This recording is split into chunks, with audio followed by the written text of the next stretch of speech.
ஒன்றாம் வசனத்தை நாம் தியானிக்கலாம். யோவான் 1ஆம் அதிகாரம் 1ஆம் வசனம்.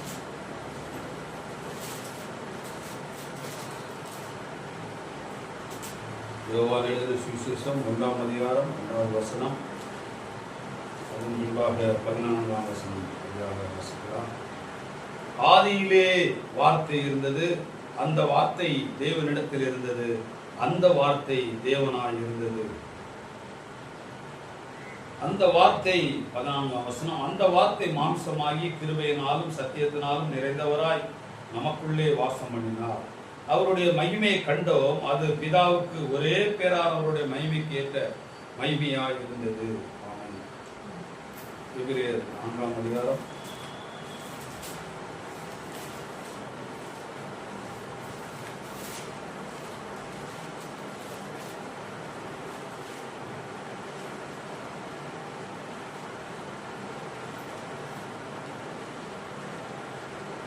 12ஆவது வசனம். தேவனுடைய வார்த்தையானது ஜீவனும் வல்லமையும் உள்ளதாயும் இருபுறமும் கற்குள்ள எந்த பட்டயத்திலும் கற்கானதாயும் ஆத்மாவையும் ஆவியும் கணுக்களையும் ஊனையும் பிரிக்கத்தக்கதாக உருவ குத்துகிறதாயும் இருதயத்தின் நினைவுகளையும் யோசனைகளையும் வகையறுத்ததாகவும் இருக்கிறது. தாமே வாசித்த வார்த்தை உண்மையோட ஆசீர்வாதங்களை தாமே கூட்டி தருவாராக. நாம் யாவரும் காற்படி கிறிஸ்துவுக்குள்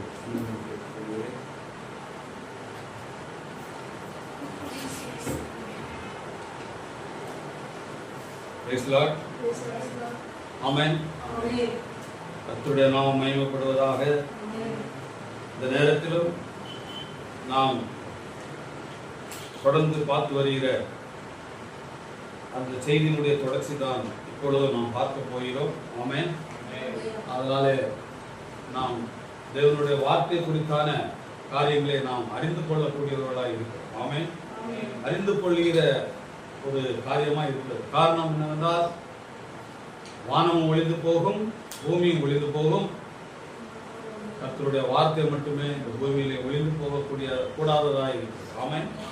அதனாலே நாம் அந்த வார்த்தையை பெற்றுக்கொள்ளும் போது, அந்த வார்த்தையானது நம்மை மறுரூபமாக்கி அந்த வார்த்தை நமக்குள் ஜீவிக்கும் போது நாம் அந்த கர்த்தருடைய சத்தத்தை கேட்கக்கூடியவர்களாக இருக்கும். ஆமென். கர்த்தராகிய இயேசு கிறிஸ்து நம்மளுடைய தீர்க்கதரிசி வில்லியம் மரியன் பிரணாம் மூலம் பேசுகிற காரியங்களை நாம் காலத்திலே நாம் ஆராதனையிலே ஒவ்வொன்றையும் நாம் கவனித்து வருகிறோம். ஆமென். அதுதான் நமக்கு ஜீவனாயும் நம்மளை வழிநடத்துகிற ஒரு ஒரு ஒரு காரியமாக இருக்கிறது. ஆமென்.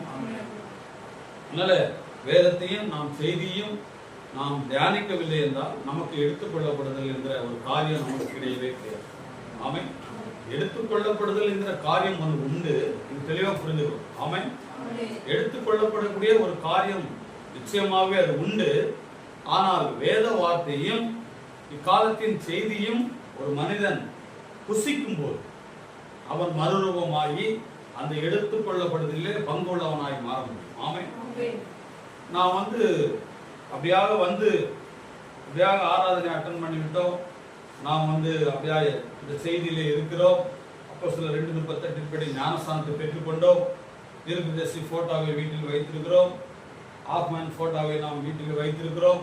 அக்னி ஸ்தம்ப போட்டோவை நாம் வீட்டில் வைத்திருக்கிறோம். மேக ஸ்தம்ப போட்டோவை நாம் வீட்டில் வைத்திருக்கிறோம். அதனாலே நாம் எடுத்துக்கொள்ளப்படுவதில்லை, போக முடியாது. ஆமென்.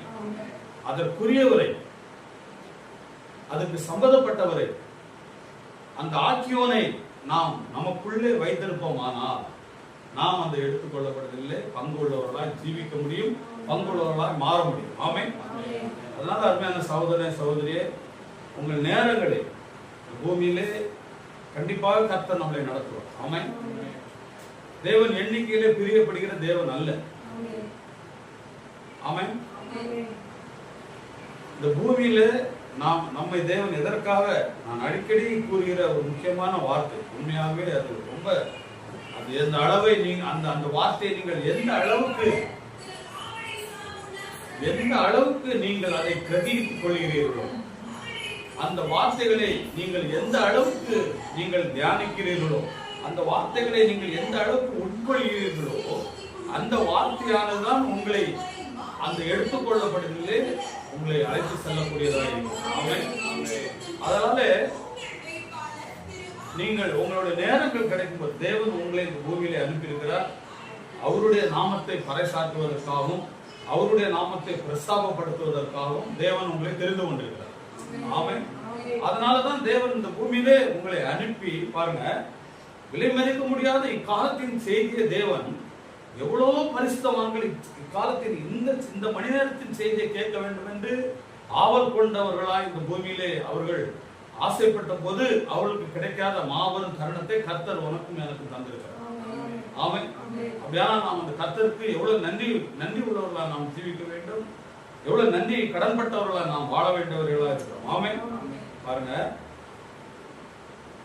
அதனால நமக்கு கிடைக்கப்பட்ட நேரங்கள் பூமியிலே தேவன் கண்டிப்பா நம்ம எப்படி உலகத்துக்கு கூட பிணைக்கப்பட்டு போயிடும்னா, உலகத்தின் மேல நம்ம ஆசை வைக்கும்போது, ஐயோ அவங்களுக்கு ஒரு வீடு இருக்குது, நமக்கு ஒரு வீடு இருந்தா நல்லா இருக்குமே, நமக்கு ஒரு கார் இருந்தா நல்லா இருக்குமே, நமக்கு பேங்க் பேலன்ஸ் இருந்தா நல்லா இருக்குமே, அப்படியாப்பட்ட அது ஒரு தவறான எண்ணம்.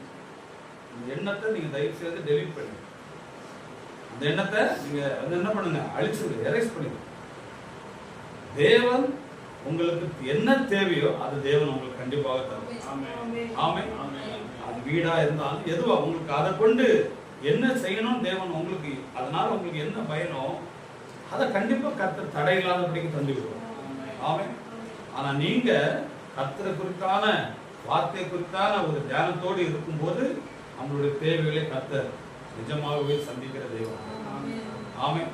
பாருங்க, அதனாலதான் சொல்லுவோம், ஆகாயத்து பறவைகளை அது விதைக்கதே இல்லை, களஞ்சியத்துல சேர்க்கதே இல்லை, ஆனா தினமும் அதுக்கு விட தேவன் என்ன பண்றாரு, அதுக்கு ஆகாரத்தை கொடுக்கிறார்.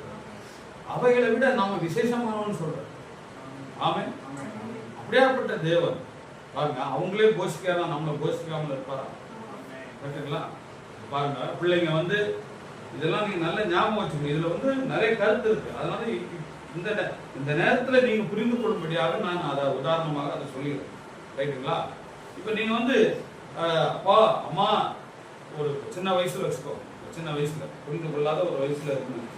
அம்மா ஒரு 1வது படிக்கிறீங்க இல்ல 2வது படிக்கிறீங்க, அந்த மாதிரி வயசு இருக்கோம்னா இப்போ உங்களுக்கு கொஞ்சம் விவரமா இருக்கனால உங்களுக்கு வேலைக்கு போகமா அப்பதானமா எங்களுக்கு சாப்பாடு கிடைக்கும் அப்படின்னு நீங்க சொன்னீங்களா? இல்ல. ஆனா என்ன பண்ணீங்க, கறி மீன் எல்லாமே சாப்பிட்டு நல்லா ஹெல்த்தியான ஃபுட்டை நீங்க சாப்பிட்டீங்க. பாருங்க, உங்களுக்கு தேவன் எப்படி போஷிக்கிறார் பாருங்க. அது போல தேவன் என்ன பண்றாருன்னா அந்த பெற்றோருக்கும் தேவன் போஷிக்கிறார். ரைட்டுங்களா? அதற்கான பலத்தை கொடுக்கிறார், அதற்கான தேவைகளை சந்திக்கும்படியான வேலையை கொடுக்கிறார், எல்லாமே கொடுக்கிறார். ஆனா அது நமக்கு முதன்மையானது இல்லை. நமக்கு கர்த்தருடைய வார்த்தை தான் முதன்மையானது. அதனாலதான் தேவன் சொல்றார், முதலாவது தேவனுடைய ராஜ்யத்தையும் அவருடைய நீதியும் தேடுங்கள், அப்பொழுது இவைகள் எல்லாம் உங்களுக்கு கூட கொடுக்கப்படும். ஆமென். நான் எதை தேடணும்? தேவனுடைய வார்த்தை, அவருடைய நீதி தான் வார்த்தை.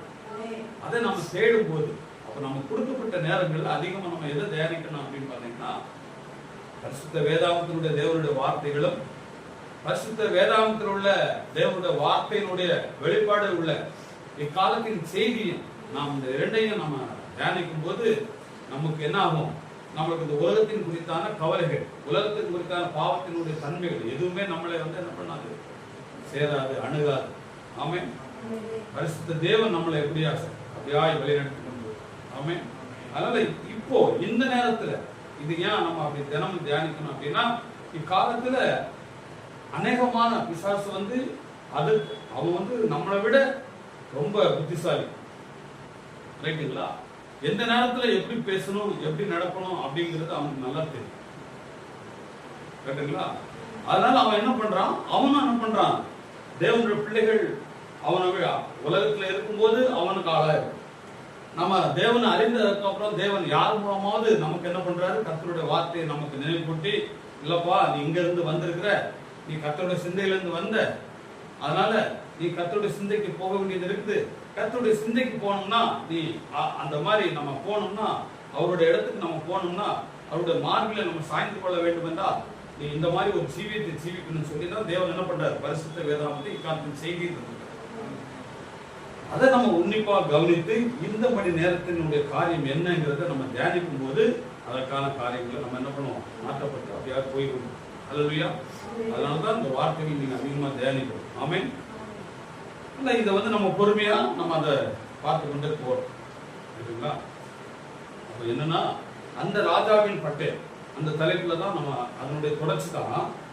ஆனா இந்த செய்தியினுடைய இப்போ நம்ம பார்க்கக்கூடிய அந்த ராஜாவின் பட்டயம் தான் அந்த செய்தியினுடைய தொடர்ச்சி தான். அந்த செய்தியினுடைய தொடர்ச்சியிலையும் இன்றைக்கு நம்ம அதனுடைய காரியம் என்ன அப்படின்னா, இன்றைக்குள்ள அந்த செய்தியினுடைய தலைப்பு என்ன அப்படின்னு பார்த்தீங்கன்னா, செய்தி அந்த ராஜாவின் பட்டயனுடைய தொடர்ச்சி தான். இன்றைய தலைப்பு என்னன்னா, சபினோ கான்பியா மலையின் கவர்ச்சி. என்னது? சபினோ கான்பியா மலையின் மேல் உள்ள கவர்ச்சி என்ன? அல்லேலூயா. ஆமாம். இது அந்த செய்தியினுடைய ஒரு காரியம். ஆமென். போன வாரம் நம்ம அதை தொடர்ச்சியா நம்ம பார்க்கும்போது என்னன்னா, அந்த குற்றச்சாட்டு செய்தியில இருந்து சில காரியங்களை நம்ம பார்த்தோம். ஆமென். ஏன் அதை நம்ம பார்த்தோம் அப்படின்னா, அங்க நம்மளுடைய தீர்க்கதரிசி ஒரு வருஷத்தை குறித்து, அந்த வருஷத்திலே நீங்கள் கர்த்தராகிய இயேசு கிறிஸ்துவை சிலுவையில் அறிந்து விட்டீர்கள் என்று சொல்லுவார். ஆமென். அங்க ஒரு வருஷத்தை மென்ஷன் பண்றார். ஏன்னா 1963 வருஷத்துல கர்த்தராகிய இயேசு கிறிஸ்து 2ஆம் வருகையிலே வந்திருக்கிறார். என்ன சொல்ற? 1963 பிப்ரவரி 28ஆம் தேதி 2வது வருகையானது வந்திருக்கிறது. ஆமென். நம்ம 2வது வருகை வந்திருக்கிறது என்று சொல்லும் போது அநேக ஊழியக்காரர்கள், அநேக சகோதர சகோதரிகள் அதுக்கு என்ன ஆன்சர் ரிப்ளை பண்ணுவாங்கன்னா, அப்ப முடிஞ்சிச்சா அப்படின்னு கேட்பாங்க. நம்ம பேசுறது என்ன? வந்திருக்கிறதுன்னு சொல்றோம். நம்ம முடிஞ்சிருக்கிறதுன்னு சொல்லல, வந்து விட்டார். ஆமென். ஏன்னா முழு வேதாகமும், இந்த வேதாகமும் உலகத்துல ஜீவித்துக் கொண்டிருக்கிற எல்லாருக்குமாக அல்ல, முன்குறிக்கப்பட்ட வித்துக்களுக்கு மட்டுமே. ஆமென். அப்போ முன்குறிக்கப்பட்ட வித்துக்கள் மட்டும் அறிந்து கொள்ளும்படியாக தேவன் என்ன பண்றாரு? உவமைகள் மூலமாகவும் அடையாளத்தின் மூலமாக தான் எழுதியிருக்கிறார். ரைட்டுங்களா? அப்ப பிசாசானவனுக்கு வெளிப்பாடு கிடையாது. அப்ப தேவன் என்ன பண்றாருன்னா, அவருடைய பிள்ளைகள் அறிந்து கொள்ளும்படியாக இந்த மணி நேரத்துல எப்படி புரிய வேண்டுமோ அப்படியாக தேவன் என்ன பண்றாரு? புரிந்து கொள்வதற்காக நமக்காக தேவன் ஒரு தீர்க்கதரிசி ஏற்படுத்தி கொண்டு, அந்த தீர்க்கதரிசி மூலம் அவர் என்ன பண்றாருன்னா அவருடைய வார்த்தையை பேசுகிறார். அல்லேலூயா. இது தீர்க்கதரிசி பேசின வார்த்தைகள் அல்ல, அதாவது தீர்க்கதரிசியுடைய சொந்த வார்த்தைகள் அல்ல. இது யாருடைய வார்த்தை? கர்த்தருடைய வார்த்தை.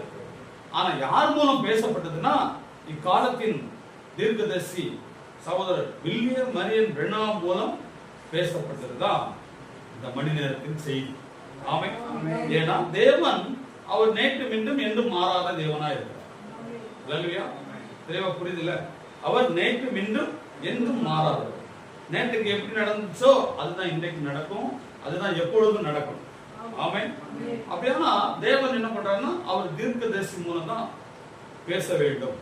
அது என்ன பண்றாரு? தீர்க்கதரிசி மூலம் தான் எனக்கு பேசுவேன் அப்படின்னு ஒரு காரியத்தை அவர் எடுத்துக்கொண்டு, நான் கர்த்தர், நான் மாறாதவர்னு சொல்றார். ஆமென். எது அவர் சொல்ல வேண்டும், ஜனங்களுக்கு சொல்ல வேண்டுமோ அப்பொழுது அவர் என்ன பண்றாருன்னா, ஒரு தீர்க்கதரிசி அவர் என்ன பண்றாரு? தீர்க்கதரிசி அவர் தெரிந்து கொண்டு அவர் அந்த தீர்க்கதரிசி மூலம் பேசுறார். இப்ப தீர்க்கதரிசி தெரிந்து கொண்டுனா நீங்க உடனே திடீர்னு பார்த்துட்டு இங்க யாரு தீர்க்கதரிசியா அப்படிலாம் இல்லை. அவர் தாயின் கர்ப்பத்தில் உருவாகும் முன்னே அவர் தீர்க்கதரிசியாவை தெரிந்து கொண்டார். எந்த காலத்துல எந்த தாய் தகப்பனுக்கு இவர் பிறக்கணும், அந்த சரீரத்தை எடுத்துதான் நம்ம அன்றைய தினத்தில் உள்ள வார்த்தையை நாம் பேச போகிறோம் என்பதை தேவன் உலகத்துக்கு முன்பாக முன்குறித்து விட்டார். ஆனா அது அந்தந்த காலத்துல தேவன் என்ன பண்றார்? நிறைவேற்றி கொண்டு வரார். ஆமென். அப்படியாக தான் இந்த கடைசி காலத்துல நமக்காக தேவன் ஒரு தீர்க்கதரிசி தந்திருக்கிறார். அவர் பெயர் தான் வில்லியம் மரியன் பிரெனாம். அவர் தான் 7ஆம் சபை காலத்தின் தீர்க்கதரிசி. ரைட்டுங்களா? இது எல்கேஜி கிளாஸ் தான். ஆனாலும் நீங்க இங்க இருந்தா நம்ம முதல் படியில யாராவது படிக்க நம்ம போக முடியாது. ரைட்டுங்களா? அதனால 2வது வருகை என்னன்னா 1963 பிப்ரவரி 28ஆம் தேதி சபினோ கான்பியாவில நடந்த ஒரு சம்பவமாக இருக்கு. ஆமென். அதுதான் நம்ம சொல்றோம். இப்ப அதுதான் நம்ம என்ன பண்றோம் அப்படின்னா எல்லாத்தையும் இக்காலத்தின் செய்தியின் மூலம் தீர்க்கதரிசி மூலம் சொல்லப்பட்ட வார்த்தையின் மூலம் அதை பார்க்கும்போது அது எல்லாமே அப்படியாக நிறைவேறுகிற காரியமா இருக்கு. ஆமே. ஏன்னா இக்காலத்தின் செய்தியில என்ன பண்றாங்க அப்படின்னா சில நபர்கள், சில சகோதரர்கள், சில ஊழியக்காரர்கள் அல்ல சில சகோதரர்கள் அவர்கள் என்ன பண்றாங்கன்னா வருஷங்கள்ல சில வேரியேஷன் ஆகுது. சில நபர்கள் 1933 அவர் வந்து விட்டார் என்று, சில சகோதரர்கள் சில ஊழியக்காரர்கள் இல்ல தீர்க்கதரிசி பிறக்கும் போதே அவர்களுடைய வருகையானது வந்து விட்டது அப்படின்னு சொல்லி அவங்க ஒன்ன வந்து பொறுத்துறாங்க. ரைட்டுங்களா? ஆனா ஒருவேளை அது அவங்களுடைய சொந்த ஒரு புரிந்து கொள்ளுதலா இருந்தாலும் யாருடைய சொந்த புரிந்து கொள்ளுதலையும் நாம் இங்க நம்ம வந்து சேர்க்க முடியாது. கர்த்தருடைய வார்த்தை, அதாவது பரிசுத்த வேதாகமத்தில் சொல்லப்பட்ட வார்த்தையும் இந்த மணி நேரத்தின் செய்தியாளனாகிய தீர்க்கதரிசி வில்லியம் மரியன் பிரணாம் மூலம் சொல்லப்பட்ட வார்த்தையும் வேதத்துடன் என்ன ஆகணும்? மேட்ச் ஆகும். அப்ப வேதத்தோட மேட்ச் ஆகுது. ஆனா இதை புரிந்து கொண்டு பேசுகிற நபர்கள் சொல்லப்பட்ட வார்த்தையும் இந்த இரண்டு காரியங்களும் மேட்ச் ஆனாதான் அது சரியானதா இருக்கு. ரைட்டுங்களா? அப்ப இங்க என்ன நடக்கு அப்படின்னா சில சில முரண்பாடான காரியம், அதாவது என்ன சொல்றதுன்னா அடம் பிடிக்கிற காரியங்கள் நடக்குது. இப்ப பாருங்க, நாம் வந்து காலத்தின் செய்தியை ஒரு சாதனக்காரர் என்று சொல்லும்போது அவங்க என்ன சொல்றாங்கன்னா எங்க பாஸ்டர் அப்படியா சொன்னார், எங்க பாஸ்டர் அப்படின்னு சொல்றாங்க, எங்க சபைக்குன்னு ஒரு இது இருக்குது, ஒரு காரியம் இருக்குது, எங்க சபைக்கு ஒரு கட்டுப்பாடு இருக்குது அப்படின்னு சொல்றாங்க. ஆனா வேதம் என்ன சொல்றதுன்னா வானம் பூமி ஒளிந்து போகும், வார்த்தை ஒளிந்து போகாதுன்னு சொல்லுது. வானம் பூமி ஒளிந்து போகும், இந்த போதகர் ஒளிந்து போவதில்லை, இந்த சபை ஒளிந்து போவதில்லைன்னு சொன்னா நம்ம அந்த சபை சொல்றதை கேட்கலாம். ஆனா ஸ்தாபனங்களை நம்ம என்ன பண்றோம்? அடிச்சு காலி பண்றோம். அவன் சரியில்லை, அந்த பாஸ்டர், அந்த சபை, அது இதுன்னு பேசுறோம். ஆனா இக்காலத்து செய்தியில் இருக்கிறவங்க கூட சில காரியங்களை என்ன பண்றாங்கன்னா அடவு பிடிக்கிறாங்க. அது மட்டும் இல்ல, அவங்க புரிந்து கொள்ளுதல என்ன பண்றாங்கன்னா ஜனங்கள் மத்தியில விதைக்கிறாங்க. அதுதான் பிரச்சனை, போராட்டங்கள்லாம் வருது. இந்த தேவன் ஒன்னும் சொல்வார் அடிக்கடி, தேவன் ஒன்னும் அவசரப்படாது. ரைட்டுங்களா? அவர் ஒரு வார்த்தையை சொன்னார்னா அந்த வார்த்தை எப்பொழுது நிறைவேறுதோ அந்த வார்த்தை நிறைவேறும் போது அதை நாம் பெற்றுக்கொள்ள வேண்டும். ஆமே. அப்படிதான் காலத்தின் செய்தியை நம்ம கொண்டு போக முடியும். இல்லைன்னா அது என்ன ஆகுனா அப்படிதான் சில காரியங்கள் நடந்துவிட்டு நமக்கு முன்னோர்கள் இந்த காரியத்தை சரியான தெளிவான காரியத்தை சொல்லாதனாலே, இந்த இரண்டாம் வருகை குறித்தான காரியத்தை அதிகமா சரியான விதத்தில் அதை தெளிவாக்கப்படாதனாலே இன்னைக்கு என்ன ஆச்சுன்னா அது வந்து பயம் ஆயிடுச்சு. அது பேசுவதற்கு இன்னைக்கு என்ன பண்றாங்க ஊழியராங்க, பேசுனா சபை அப்படியா டிஸ்டர்ப் ஆகி விசுவாசிகள்லாம் இங்க இருந்து அந்த சபைக்கு போயிருவாங்களோ, நின்றுவாங்களோ, இல்ல நம்ம சபை வந்து அப்படியே பிரிஞ்சிருமா, ரெண்டா பிரிஞ்சிருமா, இடையூறு வந்துருமா அப்படின்னு ஊழியக்காரங்க பயப்படுறாங்க. இங்க பயப்படுறதுக்கு ஒரு காரியம் இல்லை. கர்த்தர் உண்மையாகவே ஒரு மனிதனை காலத்தின் செய்திக்கு ஊழியம் பண்ணுவதற்காக அழைத்திருப்பாரானால் அவன் என்ன பண்ணுவான்? எந்த ஒரு பயம் இல்லாத தேவ பயத்தோடு உரைக்கப்பட்ட வார்த்தையை எழுதப்பட்ட வார்த்தை, உரைக்கப்பட்ட வார்த்தையை எடுத்து என்ன பண்ணுவான்? அவங்களுக்கு கொடுக்கப்பட்ட அந்த விசுவாசிகளுக்கு அதை போதிக்கணும். அதுதான் இந்த மணி நேரத்தின் செய்தியில் உள்ள ஊழியக்காரனுடைய வேலையே. ஆமே. ஜனம் கலைந்து போயிடும் அப்படிலாம் நினைச்சு பயப்படுற அவசியமே இல்லை. அப்படியானா அவங்க காலத்தில் அழைக்கப்பட்ட ஊழியக்காரர்கள் அல்ல. ரைட்டுங்களா? அவர்கள் தாங்களாகவே தங்களை ஊழியக்காரர்களாக ஆக்கி கொண்டவர்களாக இருக்கிறார். ஆமே. அதனால இதை குறித்தான ஒரு தெளிவு நமக்கு இல்லைன்னா நம்மளால என்ன பண்ண முடியாது? மூவ் பண்ணி போக முடியாது. அப்ப பாருங்க, இங்க அநேகமான குழப்பங்கள் இதை குறித்தான சாரிங்க. அதனாலதான் நம்ம என்ன பண்றோம்னா அந்த குற்றச்சாட்டு செய்து தீர்க்கதரிசி 1963 வருஷத்தை அவர் மென்ஷன் பண்றாரு அப்படின்னு நம்ம என்ன பண்றோம்? அதை போன வாரம் நம்ம பார்த்தோம். கரெக்டுங்களா? போன 6வது நாள்ல பார்த்தோம். இப்போ எல்லாமே இது பரிசுத்த வேதாகமம் எப்படி சொல்லப்படுதுன்னா இதுல ஒரு வார்த்தை நீ கூட்டவும் கூடாது, ஒரு வார்த்தை நீ குறைக்கவும் கூடாது. ரைட்டுங்களா? இப்போ பாருங்க, உங்க ஒரு ஒரு சப்ஜெக்ட்ல ஒரு புக்கும் ஒரு கைடு மாஸ்டர், ஏதாவது ஒரு சப்ஜெக்ட் அதோட புக்கு அதோட கைடு. அது போல தான் தீர்க்கதரிசி அவர் முத்திரையில அவர் என்ன சொல்றாருன்னா இந்த ஒளிநாடா என்ன சொல்லுகிறதோ அதுவே சொல்லுங்கள். ஆமே. இந்த ஒளிநாடா சொல்வதை தவிர வேற எதையும் சொல்லாதீங்க. இங்கதான் பிரச்சனை வரும். பரிசுத்த வேதாகமத்துல எப்படி ஒரு வார்த்தை கூட்டம் கூடாது, ஒரு வார்த்தை குறைக்க கூடாதுன்னு சொல்லுதோ, அதே தான் நம்மளுடைய தீர்க்கதரிசி சொல்றாரு. இந்த ஒலிநாடா சொல்வதை தவிர வேற எதையும் சொல்லாதீங்க அப்படின்னு சொல்றாரு. அப்ப பாருங்க, இங்க என்னன்னா இப்போ முக்கியமான இதுல ஒரு சம்பவம் என்ன அப்படின்னா, நம்ம இப்போ அதுதான் சில காரியங்களை திரும்ப திரும்ப சொல்றேன். அது என்னன்னா உங்களுடைய புரிந்து கொள்ளுதலுக்காக. ஆமென். பாருங்க, இதை உங்களுக்கு புரிந்து கொள்வதற்காக நான் தரேன். இது என்ன புஸ்தகம் அப்படின்னு பாத்தீங்கன்னா, இது தெரியுதா?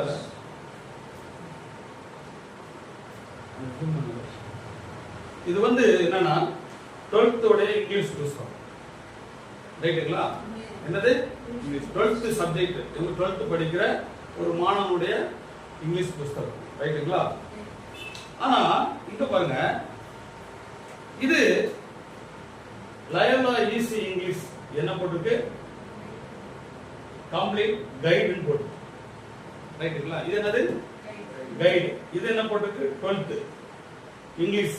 இது 12th படிக்கிற ஸ்டூடெண்டோட இங்கிலீஷ் கைடு. இது என்னது? இங்கிலீஷ் புஸ்தகம். இப்போ இதுவும் மொத்தம் எத்தனை சப்ஜெக்ட்? அவர் சப்ஜெக்ட்ல உள்ள அவருக்கு எத்தனை சப்ஜெக்ட்? 6 சப்ஜெக்ட். 6 சப்ஜெக்ட்ல உள்ள ஒரு சப்ஜெக்ட் தான் இங்கிலீஷ். இப்ப இது எக்ஸ்ட்ரா அந்த புக் இருக்கு, அதனால இது 7வது சப்ஜெக்டா?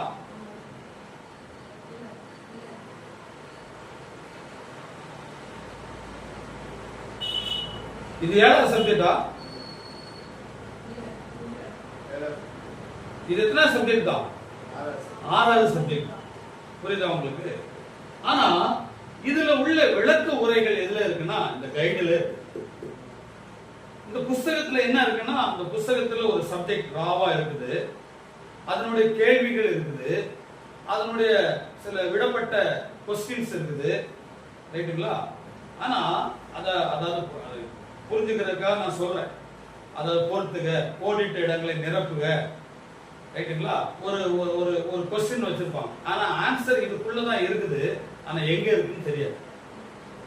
ஆனா அந்த சப்ஜெக்டுக்குள்ள கலந்துருக்கும். கரெக்டுங்களா? அந்த சப்ஜெக்டுக்குள்ள கலந்துருக்கும். ஆனா இந்த கைடை எடுத்தீங்கன்னா இதுல கொஸ்டின் இருக்கும், ஆன்சர் இருக்கும். கரெக்டுங்களா? அப்ப இது வேறுபட்ட புஸ்தகம் அல்ல. இது இந்த இங்கிலீஷோட கைடு தான், ஆனா எக்ஸ்ட்ரா ஒரு புக்கா இருக்கு. இவர் எக்ஸ்ட்ரா அந்த புக்கை வச்சிருக்கனால இது 7வது சப்ஜெக்ட் கிடையாது. அது போலதான் இந்த பரிசுத்த வேதாகமம். இந்த பரிசுத்த வேதாகமத்தினுடைய ஒரு காரியத்தினுடைய வெளிப்பாடு தான் இக்காலத்தின் இந்த மணி நேரத்தின் செய்தி. ஆமென். இந்த வெளிப்படுத்தின விசேஷத்தில் கூறப்பட்டுள்ள அந்த முத்திரைகளை குறித்தான 1வது முத்திரை, 2வது முத்திரை, 3வது முத்திரை, 4வது முத்திரை, 5வது முத்திரை, அந்த முத்திரை குறித்தான வெளிப்பாடுகளுடைய புஸ்தகம் தான் இந்த 7 முத்திரைகளின் வெளிப்பாடு. அதனால இது 23வது அதிகாரம் கிடையாது. ஆமென். இது பரிசுத்த வேதாகமத்துக்கு உள்ள இருக்கிற வெளிப்பாடு, கைடு. இது என்னது? இது ஒரு கைடு. இது பரிசுத்த வேதாகமத்தில் உள்ள ஒரு கைடு. இதை நம்ம 23வது அதிகாரம் நம்ம சொல்லக்கூடாது. ரைட்டுங்களா? 23வது அதிகாரம்னு இதை நம்ம சொல்லக்கூடாது. அப்ப நம்ம என்ன பண்றோம் அப்படின்னா, தீர்க்கதரிசி மூலம் என்ன காரியங்கள் நம்ம 7 முத்திரைகளின் வெளிப்பாடு. ரைட்டுங்களா? இங்க வெளிப்படுத்தின விசேஷத்துல தேவனாய் கர்த்தர் பேசின 7 முத்திரையினுடைய வெளிப்பாடு தான் இந்த 7 முத்திரை நம்ம 7 சீல் வச்சிருக்கிற புஸ்தகம். ஆமென். அதனால இது 23வது அதிகாரம் சொல்றது என்ன ஆகுதுன்னா, அப்போ இந்த மாதிரி சில காரியங்களை நாம பேசும்போது அது என்ன நடக்கு அப்படின்னா, அது புறஜாதி மீன்ஸ் நம்ம யார புறஜாதி சொல்றோம்னா, இக்காலத்தில் இந்த மணி நேரத்தின் செய்தியை விசுவாசிக்காதவங்க சொல்றோம். ரைட்டுங்களா? அவங்க சாவனங்கள் மத்தியில இது போகும்போது அவங்க வேற ஒரு புஸ்தகத்தை பைபிள்னு சொல்றாங்க அப்படின்னு சொல்றாங்க. இது பைபிள் தான் இக்காலத்தின் செய்தியினுடைய ரிவலேஷனான புஸ்தகம். ஆமென். அப்ப தீர்க்கதரிசி என்ன பண்றாரு அப்படின்னா, பாருங்க நான் சொன்னது போல, ஏன்னா இதுல சில காரியங்கள் இந்த மாதிரி சில காரியத்தினுடைய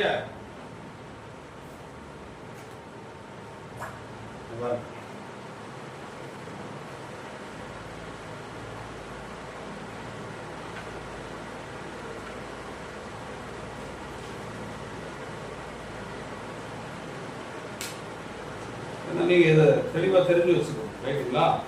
அதனால நம்ம பேசும்போது கூட மற்றவர்களுக்கு இடலான காரியமா நம்ம பேசி விடாதபடிக்கு ரொம்ப. இப்ப பாருங்க, இந்த புஸ்தகம் ஏற்ற காலத்தில் ஆவிக்குரிய ஆகாரம். இந்த செய்தியின் தலைப்பு என்ன? ஏற்ற காலத்தில் ஆவிக்குரிய ஆகாரம். இந்த செய்தியில தீர்க்கதரிசி என்ன ஸ்கிரிப்சர் எடுத்து இதுல பேசுறாரு அப்படின்னா, 2 ராஜாக்கள் 17ஆம் அதிகாரம் முதல் 7 வசனத்திலிருந்து எடுத்து பேசுறாரு, ரைட்டுங்களா? 2 ராஜாக்கள் 17ஆம் அதிகாரத்தில் உள்ள முதல் 7 வசனத்தினுடைய ஒரு வியாக்கியானம், ஒரு ரெவலேஷன் தான் இந்த செய்திக்குள்ளே இருக்கு. ஆமென். மற்ற காரியங்களும் இதுல இருக்கும். ஆனா இதுல பேசிக் இங்க எங்க இருந்து பேசுறாரு அப்படின்னா, 2 ராஜாக்கள் புஸ்தகத்தினுடைய 17ஆம் அதிகாரத்தில் உள்ள ஒரு 7 வசனத்தை குறித்தான ஒரு ரெவலேஷன், அந்த கைடு தான் இது. வேதாந்தத்துக்கு வெளியில இருந்து வந்த விஷயம் கிடையாது. புரியுதா உங்களுக்கு? அதனால இதுதான் சொல்றேன். இது 2 ராஜாக்கள் உள்ள ஒரு 7 வசனத்தின் குறித்தான ஒரு ரெவலேஷனை கர்த்தர் நம்ம தீர்க்கதரிசி மூலம் இதை பேசுகிறார். அதனால இது வேற அதிகாரங்கள் கிடையாது, இது வேதாந்தத்தின் வேற ஒரு அதிகாரம் கிடையாது. அதனால நம்ம இந்த மாதிரி நம்ம சில காரியங்களை நம்ம என்ன பண்றோம், புரிந்து கொள்ளாதபடி நம்ம எதையாவது ஒன்று பேசும்போது அது ஜனங்கள் மத்தியில ஒரு இடலான காரியமா. அதனால அவங்க என்ன பண்றாங்கன்னா, நம்ம மேல என்ன பண்றாங்க, சில தவறான காரியங்களை நம்ம மேல நீ அதை சொல்லும் போது, நம்ம உண்மையாகவே பேச வேண்டிய காரியமா இருக்கும்போது அது என்ன ஆகுது, அது ஜனங்கள் மத்தியில போய் சேரப்படாதபடிக்கு அது தடையா மாறிடுது. அதனால நான் அவசரம் இல்லாதபடிக்கு நான் பொறுமையா போகணும், ரைட்டுங்களா? அதுக்காக தான் இதை சொல்றேன், ரைட்டுங்களா? அப்போ இங்க என்னன்னா, அது அந்த ராஜாவின் பட்டயம்ங்கிற தலைப்புல நம்ம பேசுறோம். நம்ம தீர்க்கதரிசி இத 63க்கு அப்புறம் இந்த செய்தி குறித்தான அநேக செய்திகளை இதை மென்ஷன் பண்ணிக்கிட்டே வருவார். சபினா காண்பியாவிலே, சபினா காண்பியாவிலே, சபினா காண்பியாவிலே அப்படின்னு சொல்றாரு. அதுக்கு நான் எதுக்கு சொல்றோம்னா, இப்ப பாருங்க, நான் அதுக்கு ஒரு ஆதாரமாக ஒரு காரியத்தை நான் வாசிக்கிறேன். இந்த தீர்க்கதரிசி இதை என்ன சொல்றாருன்னா, இங்க பாருங்க, புரிந்து கொள்வதற்காக இந்த காரியத்தை நான் சொல்றேன். சபினா காண்பியாவின் நம்ம செய்தி தலைப்பு என்ன? சபினா காண்பியாவின் மலையின் மேல் உள்ள கவர்ச்சி என்ன, அதுதான் செய்தியுடைய தலைப்பு, ரைட்டா? ஆனா தீர்க்கதரிசி என்ன பண்றாங்கன்னா, ஒரு செய்தி பேசுறாரு. அந்த செய்தி என்னைக்கு பேசுறாருன்னா, 1965 ஜூலை 25ஆம் தேதி இந்த செய்தியை பேசுறாரு. இந்த செய்தியினுடைய தலைப்பு என்னன்னா, மலையின் மேல் உள்ள கவர்ச்சி என்ன. நான் இந்த செய்தியில இருந்து அந்த தலைப்பு, இந்த மலையின் மேல் உள்ள கவர்ச்சி என்ன, அதுக்கு முன்னாடி மட்டும் சபினா காண்பியா அவங்க மட்டும் சேர்த்திருக்க. மலையின் மேல் உள்ள கவர்ச்சி என்னங்கிற தலைப்பை குறித்து பேசுறாரு. இந்த செய்தியில தீர்க்கதரிசி என்ன ஸ்கிரிப்சர் எடுத்து பேசுறாரு அப்படின்னு பாத்தீங்கன்னா, சகரியா 9ஆம் அதிகாரம் 9ஆம் வசனம், அதை வாசிங்க.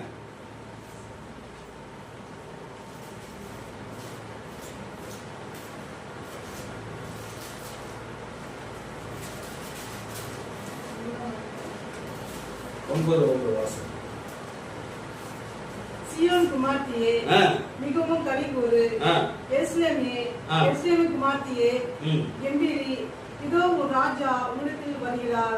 அவர் நீதி உள்ளவரும் இரட்சிக்கிறவரும் தாழ்மை உள்ளவரும் கழுதையின் மேலும் கழுதை குட்டியினாகிய மரியின் மேலும் ஏறி வருகிறவருமாய் இருக்கிறார். ஆமென். ரைட்டுங்களா? இது சகரியா தீர்க்கதரிசி மூலம் சொல்லப்பட்ட வார்த்தை, ரைட்டுங்களா? என்ன சொல்றாரு? சீயோன் குமார்த்தியே நீ களிக்கூர். ஏன் களிக்கூர் அப்படின்னா, இதோ யார் வரார்? உன் ராஜா உன்னிடத்தில் வருகிறார், ரைட்டுங்களா? நீ களிக்கூர்.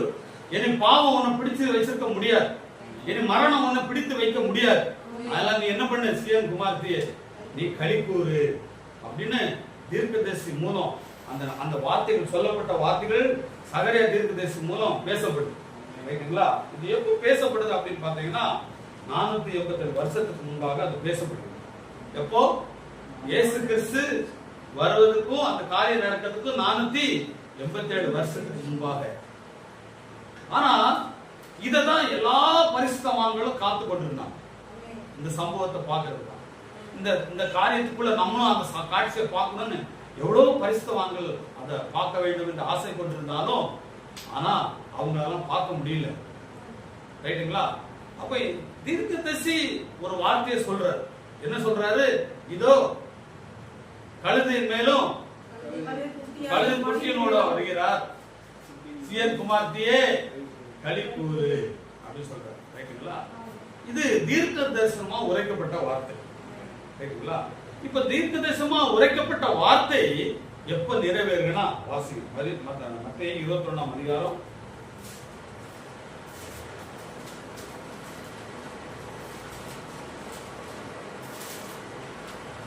இதோ உன் ராஜா சாந்த குணம் உள்ளவராய் கழுதையின் மேலும் கழுதை குட்டியாக மரியின் மேலும் ஏறிக்கொண்டு முன்னெடுத்தில் வருகிறார் என்று சீயோன் குமாரத்திக்கு சொல்லுங்கள் என்று தீர்க்கதரிசினால் உரைக்கப்பட்டது நிறைவேறும்படி இதெல்லாம் நடந்தது.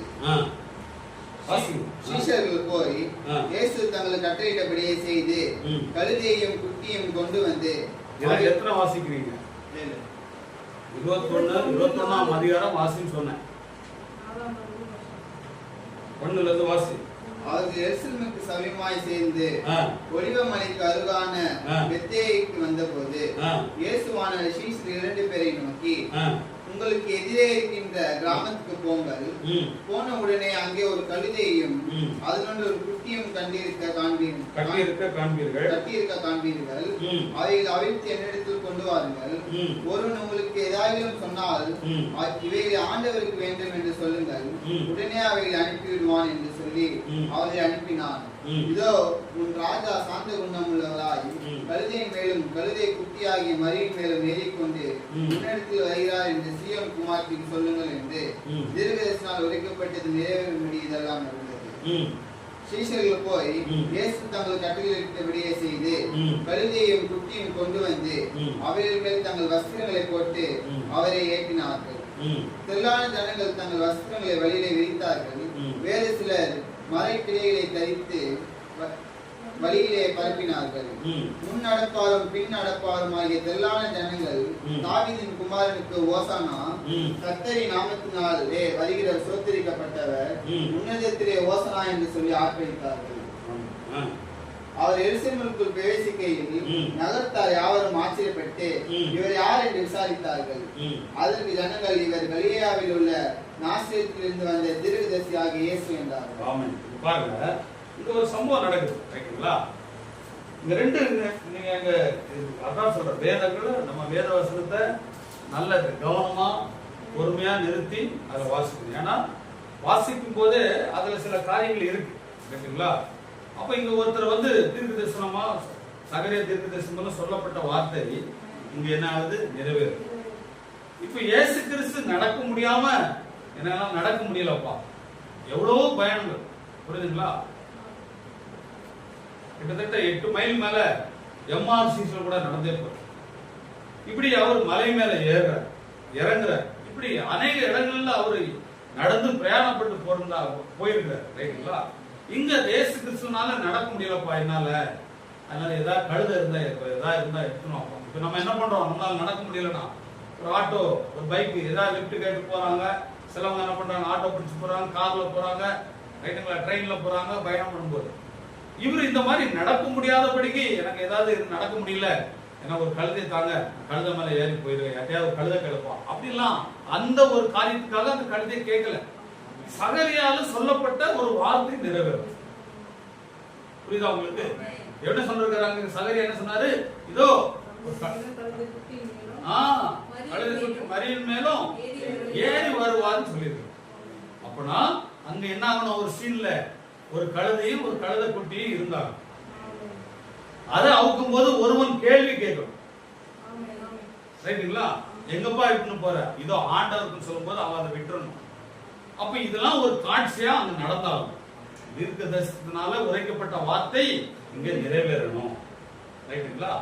இப்ப பாருங்க, இங்க ஆனாலும் இங்க 2 காட்சி நடக்குது. 2 நபர்கள் அங்க இருக்கிறாங்க. எப்படி இருக்காங்கன்னு பாருங்க. தீர்க்க தரிசனம் எப்படி சொல்றாரு பாருங்க. எல்லாமே கர்த்தரால உரைக்கப்பட்ட வார்த்தையை தவிர வேற எதுவுமே நடக்கல. தேவனால எந்த காரியம் உரைக்கப்பட்டதோ அந்த காரியம் மட்டும்தான் அங்க நிறைவேறும். ஆனா அவர் ஏறி வரும்போது கழுத மேலும் கழுத குட்டி மேலும் அவர் ஏறி வரும்போது அங்க முன்குறிக்கப்பட்ட ஜனங்க என்ன பண்றாங்க? கர்த்தரி நாமத்தினாலே வந்தவர் சோதரிக்கப்பட்டவர், அவருக்கு ஓசனா ஓசனா சொல்லி என்ன பண்றாங்க? குருத்தோலை எல்லாம் போடுறாங்க. கரெக்ட்டுங்களா? இப்ப இவங்க தான் புரிந்து கொண்டாங்க. என்ன சொல்றாங்க பாருங்க, கர்த்தருடைய நாமத்தினாலே வருகிறவர். கர்த்தருடைய நாமம் என்ன? அப்போ அங்க கர்த்தராகிய இயேசு கிறிஸ்து, இயேசு தான் அவருடைய நாமங்கிறது ஜனங்க அறிவிக்கிறாங்க. அவங்களுக்கு தேவன் அந்த வெளிப்பாட கொடுத்திருக்கிறார். அவங்க என்ன பண்றாங்க? அதை வரவேற்கிறாங்க. ஓசனா ஓசனான்னு சொல்லி குருத்தோலை அவங்க வஸ்திரங்கள் எல்லாம் விரிக்கிறாங்க. ஆனா அங்க ஒரு சில ஜனங்கள் என்ன பண்றாங்க? அங்க யார் பாரு, ஒரே சத்தமா இருக்கு. யார் பாரு கத்தினே இருக்கிறாங்க, சும்மா காட்டி கத்தினே இருக்கிறாங்க. யார் அது அப்படி பாருன்னு சொல்றாங்க ஜனங்க. எரிச்சலா இருக்கான். இவங்க கர்த்தருடைய நாமத்தினால வருகிற ஒரு ஓசனா ஓசனான்னு சொல்றது ஒரு ஜனங்களுக்கு அது எரிச்சலா இருக்குன்னு சொல்றாங்க. ஒரு ஜனங்கள் என்ன பண்றாங்க? அவரை வரவேற்கிறார். அவர் கண்டு கொண்டாங்க. இதோ வந்து விட்டார், நாசரேத்திலிருந்து ஒரு தீர்க்கதரிசி வருகிறார். ஆமென். அவர் தான் இயேசு கிறிஸ்து, அவர் தான் கர்த்தருடைய நாமத்தை உடையவர் அப்படின்னு அவங்க என்ன பண்றாங்க? அவங்க கண்டு கொண்டாங்க. ஒரு ஜனங்கள் என்ன பண்றாங்கன்னா, ஒரே அந்த சத்தம் அவங்களுக்கு என்ன இருக்கு? எரிச்சலா இருக்கு. ஒரே கூச்சல் குழப்பமா இருக்கு. யார் பார்த்து அது யாரு யார் பார்த்து என்னப்பா ஒரே சத்தமா இருக்கு தெருவில் அப்படின்னு என்ன பண்றாங்க? அவங்கள்ட்ட கேட்கிறாங்க. ரைட்டுங்களா? அப்பா அவர் நாசரேத்துல இருந்து தீர்க்கதரிசி, நாசரேத்துல இருந்து யார் அது? இயேசு. யார் அது? யோசேப்புக்கு பையன் அப்படின்னு அவன் என்ன பண்றான்? ஏளனமா பார்க்கறான். ஆனா அவர் யோசேப்புக்கு மகன் அல்ல, அவர் கர்த்தருடைய நாமத்துல வந்தவன் சொல்லி ஒரு சில ஜனங்கள் அவர் புரிந்து கொண்டாங்க. ஆமென். ஆனா இது எப்படி நடந்துச்சுன்னா, எதாச்சுமா நடந்த விஷயம் அல்ல. இது சகரியாவினால உரைக்கப்பட்ட வார்த்தையின் நிறைவேறுதலா இருக்கு. அல்லேலூயா. எப்படி? சகரியா தீர்க்கதரிசி மூலம் 487 வருஷத்துக்கு முன்பாக நிறைவேறின ஒரு காரியமா இருக்கிறது. ஆமென். பாருங்க,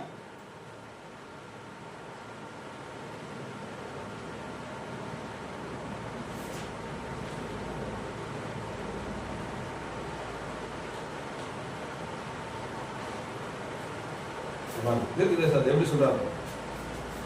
அது களைப்பும் பயமும் கொண்ட நாளாகவும் அசாதாரணமான நாளாகவும் இருந்தது. பஸ்காவில் கலந்து கொள்ள இயேசு ஆயத்தங்களுடன் எருசலேமுக்கு வருவதை நாம் காண்கிறோம். பஸ்காவின் நாள், பஸ்கா ஆடு பலியிடப்பட்டு ஜனங்களின் பாவ நிவர்த்திக்காக இரத்தம் கிருபாசனத்தில் தெளிக்கப்பட்டது. அவர் பத்மேயிலிருந்து ஒலிவ மலையின் மேல் வந்தார். அது எருசலேம் கட்டப்பட்டுள்ள சிறு குன்றுக்கு உயரே உள்ளது. அவர் அங்கிருந்து எருசலேம் நோக்கின போது அதுவே அவருடைய கடைசி விஜயம் என்பதை அறிந்திருந்தார். அல்லேலூயா. அதுதான் அவர் பூமியில மனுஷனா வந்து பண்ற கடைசி பிரயாணமா. ஆமென். என்ன சொல்ற? பஸ்கா அன்னைக்கு என்ன பண்ணுது? ஆடு அடிக்கப்படுது. ஆனா பாவம் மன்னிக்கப்பட்டதா? பாவம் மன்னிக்கப்படல, பாவம் மூடப்பட்டு. இனிமேல் பாவம் முழுவதுமாக மன்னிக்கப்படும், மன்னித்து மறதி கடலில் போடக்கூடிய ஒரு சீன் நடக்க போகுது. அதனாலதான் அவர் சொல்ற, சீயன் குமார்த்தியே களிக்கூறு, உனக்காக அடிக்கப்பட்ட தேவாட்டுக்குட்டி இதோ வருகிறான்னு சொன்ன காரியம் அங்க நிறைவேறும். அல்லேலூயா. அதனாலதான் களிக்கூறு சொல்லிட்டார். ஆமென். அவர் பாவிகளின் கையில் ஒப்பு கொடுக்கப்பட்டு அவர்களால் கொல்லப்பட வேண்டிய நேரம் அதுவே. மானிடர் ஒருபோதும் மரிக்காத அத்தகைய கொடூர மரணம் அவர் எய்தி அடக்கம் பண்ணப்படுவார். ஆமென். அவருக்கு சொந்தமானவர்களால் அவருடன் கூட இருந்த சிலரால் அவர் காட்டிக் கொடுக்கப்படுவார். அவர் தேவனானதால் அவருடைய இருதயங்கள் என்ன இருந்தது என்பதை அறிந்தவராய், அவரை காட்டிக் கொடுக்க போகிறவன் யார் என்பதையும் தொடக்கத்திலிருந்தே அறிந்தவராய், அவருடன் கூட இருந்து அவர் பக்கத்திலே அமர்ந்து அவருடைய பணத்தை எண்ணி அந்த மனிதன் அவரை காட்டிக் கொடுப்பான் என்று அவர் அறிந்திருந்தார். எப்படி சொல்றார் பாருங்க, அவருடைய பணத்தை எண்ணி. ரைட்டுங்களா? ஏன்னா எந்த பணத்தை வாங்குறான்? காணிக்க பணத்தை எடுத்து வாங்குறான். அந்த 30 காசு என்னது? காணிக்க பணம். எப்படி பேசுறாரு பாருங்க, அவருடைய பணத்தை எடுத்து அதை எண்ணி வாங்கக்கூடியவன அவர் அறிந்திருந்தார். அல்லேலூயா. ஆமென். அதான் நம்ம தீர்க்கதரிசி. ரைட்டுங்களா? ஆமென். பாருங்க, கொடூரமான ரோம சிலுவை அவருக்காக காத்துக் கொண்டிருந்தது என்பதையும் அவர் அறிந்திருந்தார். அவருடைய சரீரத்தில் உள்ள தண்ணீரும் ரத்தமும் பிரிந்து ரத்தம் வியர்வையை கொண்டு பெருந்துளிகளாக அவருடைய நெற்றியிலிருந்து விழும் என்பதை அவர் அறிந்திருந்தார். இவை அனைத்தையும் அவருக்கு முன்பாக இருந்தது என்று அவர் அறிந்தவராக ஒலிவு மலையின் மேல் நின்று கொண்டு எருசலேமை நோக்கினார். ஆமென். பாருங்க, அக்காலத்து ஜனங்கள் மேலான மார்க்கத்தை சேர்ந்த வகுப்பினர் என்று அக்காலத்தில் அழைக்கப்பட்டவர்கள் அவரை வெறுத்தனர். யார் வெறுத்தார்னா, ஹை குவாலிட்டியா வாழ்ற நினைக்கிறாங்க பாத்தீங்களா, அவன் தான் வெறுக்கிறான். அக்காலத்தில் இந்த சபைகள் அவரை வெறுத்து, அவரை தூசித்து, அவருக்கு செவி கொடுத்தவர்களையும் தூசித்தனர்.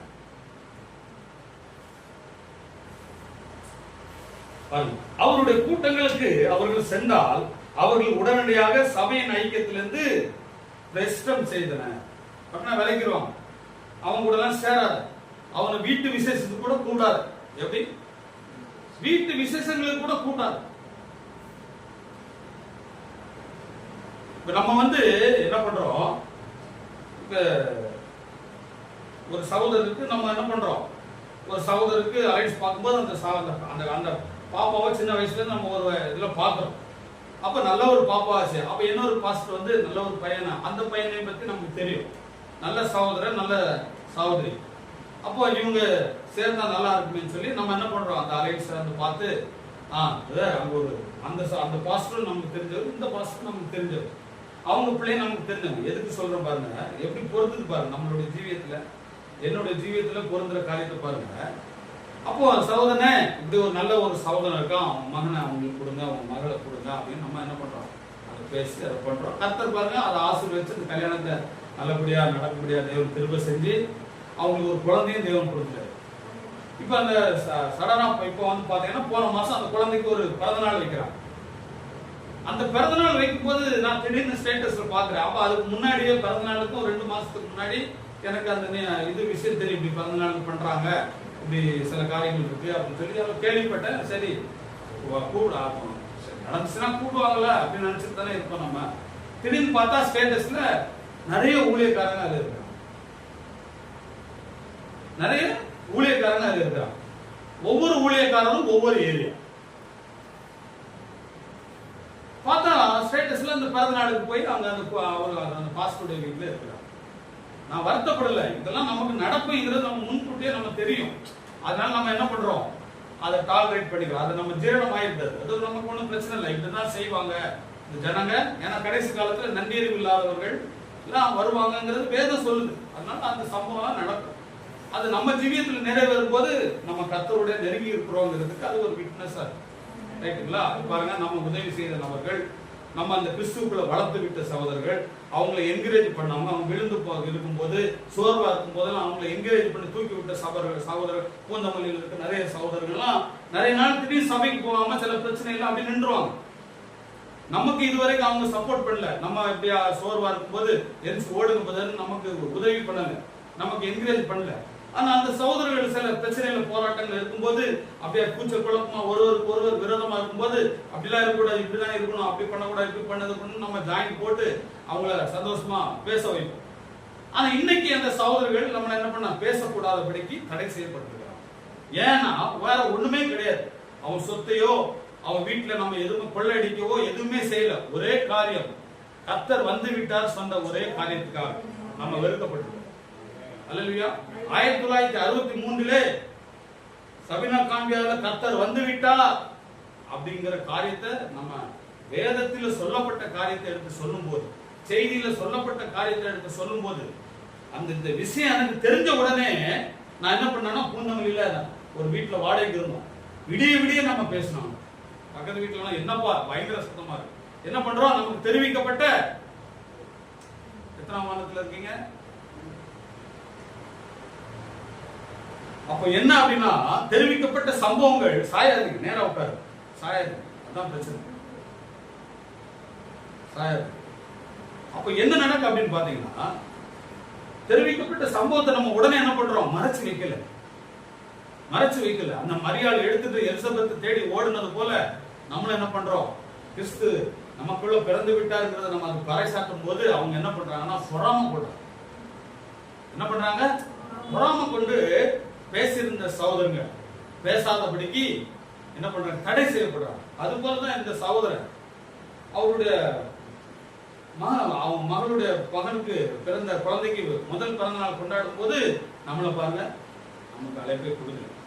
நம்ம அதனால வருத்தப்படல. ஆனா சம்பவங்கள் நடக்குது பாருங்க, அது அப்படி பொருந்தது பாருங்க. எதனால நம்ம ஒதுக்கப்பட்டோம்? இப்ப பாருங்க, அந்த அந்த காரியத்துக்கு நம்ம ஒரு காரணகர்த்தாவா இருந்திருக்கோம். தேவன் நம்மளை பயன்படுத்துகிறார். யார் பயன்படுத்துகிறார்? கர்த்தர் நம்மளை பயன்படுத்துகிறார். ஆனா நம்மளை தவிர மீது எல்லாரும் இருக்காங்க. கேட்டா அதுக்கு அப்படியா அவ்வளவு ஒரு அருமையான பொய்யை பேசுற. எப்படி அருமையான பொய்யை பேசுற. அதான் நடக்குது. நம்மளை தூசித்து அவருக்கு செவி கொடுத்தவர்களை தூசித்தனர். அவருடைய கூட்டங்களுக்கு அவர்கள் சென்றால் உடனடியாக சபையிலிருந்து ஐக்கியத்திலிருந்து வெளியே தள்ளிடுவாங்க. அவர் ஒரு பாஸ்டர் குரூப்ல இருக்கிறார். பல்லாவரம் பாஸ்டர் குரூப்ல, குளத்தூர் பாஸ்டர் குரூப்ல இருக்கனால இப்ப நம்ம அங்க போய் நின்னோம்னா, ஓஹோ இவங்களுடைய நீ தொடர்பு வச்சுக்கிறியா, உன் வீட்டு அவசியத்துக்கு இவனையும் கூப்பிட்டியா அப்படின்னு அவர் தள்ளிடுவோம். அதனால அவர் பயந்து போய் என்ன பண்ணிட்டாரு? நம்மளை அழைப்பு விடுவோம். ரைட்டுங்களா? அதுதான், வேற ஒரு விஷயம் கிடையாது. நம்ம அதை தெளிவா நம்ம புரிஞ்சுக்கிட்டோம். நம்ம ஒன்றும் குழந்தை இல்லை. ரைட்டுங்களா? பாருங்க, அவர் தமக்கு சொந்தமானதிலே வந்தால் அவருக்கு சொந்தமானவர்களோ அவரை ஏற்றுக்கொள்ளவில்லை. யோவான் 1ஆம் அதிகாரத்தை மென்ஷன் பண்றார். ஆமே, யோவான் 1:11 சொல்றார். என்று வேதம் கூறியதில் வியப்பொன்றும் இல்லைன்னு சொல்றார். ரைட்டுங்களா? இப்போ நம்ம எதை பேசிட்டு இருக்கோம்னா, முதலாம் வருகையில சொந்த யூத ஜனங்கள் புறக்கணித்து அவர்கள் சிலுவையில் அறைந்து விட்டனர். இரண்டாவது முறையாக யாருக்கு வந்திருக்கிறார்? யூதருக்கு வரல. இரண்டாவது முறையாக யாருக்கு வந்திருக்கிறார்? புறஜாதி மனவாட்டியை கூட்டிக் கொண்டு போகும்படியாக வந்திருக்கிறார். அன்றைக்கு செய்த அதே ஆவிகள் அப்படியே டிரான்ஸ்பர் ஆகி எங்க வந்திருக்குன்னா இன்னைக்கு அதுதான் சொல்றார். 1963 வருடம் இரண்டாவது முறையாக சிலுவையில் அறைந்து விட்டனர். ஏன்னா அவர் எப்போ வந்தார்னா 1963 வருடம் தான் வந்தார். அதை யார் அறிஞ்சாங்கன்னா, அன்னைக்கு அவர் பேசிக் கொண்டிருக்கும் போது, அதுதான் சொல்லுவாரு, 1963 பேசிக் கொண்டிருக்கும் போது இங்கெல்லாம் சபைகள்லாம் ஒண்ணும் கிடையாது. ரைட்டுங்களா? இங்க குளத்துல இருக்க சபை, சென்னை சபை, பல்லாவரம் சபை, புளியந்தோப்பு சபை, கிண்டி சபை, கோயம்புத்தூர் சபை, இங்கெல்லாம் சபைகள்லாம் கிடையாது. சபைகள்லாம் இப்பதான் ஒரு 20-25 வருஷம் தான் இந்த சபைகள்லாம் ஆரம்பிச்சு இவ்வளவு ஆச்சு. 1963 ஒண்ணு இந்த சபைகள்லாம் கிடையாது. கேட்டுங்களா? 1900 அவர் மரித்து போன 65 இந்த சபைகள் ஒண்ணு தொடங்கல. இந்த சபைகள்லாம் எப்ப தொடங்கி இருப்பாங்கன்னா மேக்சிமம் 1900க்கு மேலதான் இவங்க தொடங்கி இருப்பாங்க. ரைட்டுங்களா? 2000க்கு மேல அல்லது 900க்கு மேல இப்பதான் இந்த சபைகளை தொடங்கி இருப்பாங்க. அப்ப இவங்க எங்க பிரசங்கம் பண்ணிருப்பாங்க? அன்னைக்கு ஸ்தாபனங்கள் அதை எதிர்த்தன.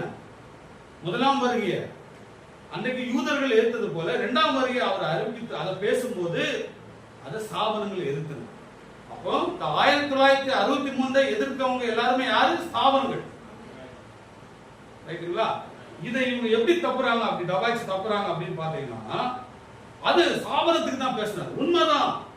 அன்னைக்கு அவர் பேசும்போது ஸ்தாபனங்கள் எடுத்து நின்ன. இன்னைக்கு யார் எடுத்து நிற்கிற? 1963. அப்போ இன்னைக்கு 1963 எடுத்து நிற்கிறவங்க எல்லாருமே ஸ்தாபனங்கள். அதனாலதான் இந்த ஸ்தாபனத்தை நம்ம என்ன பண்றோம்? ரெண்டேம் சொல்ற ஸ்தாபனத்தை கண்டம் பண்றோம். நீ என்ன பண்ணணும்?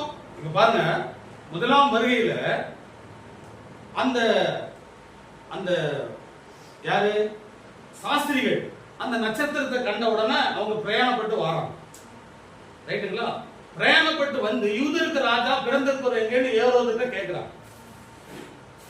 உடனே ஏரோது அதை என்ன சொல்றான்?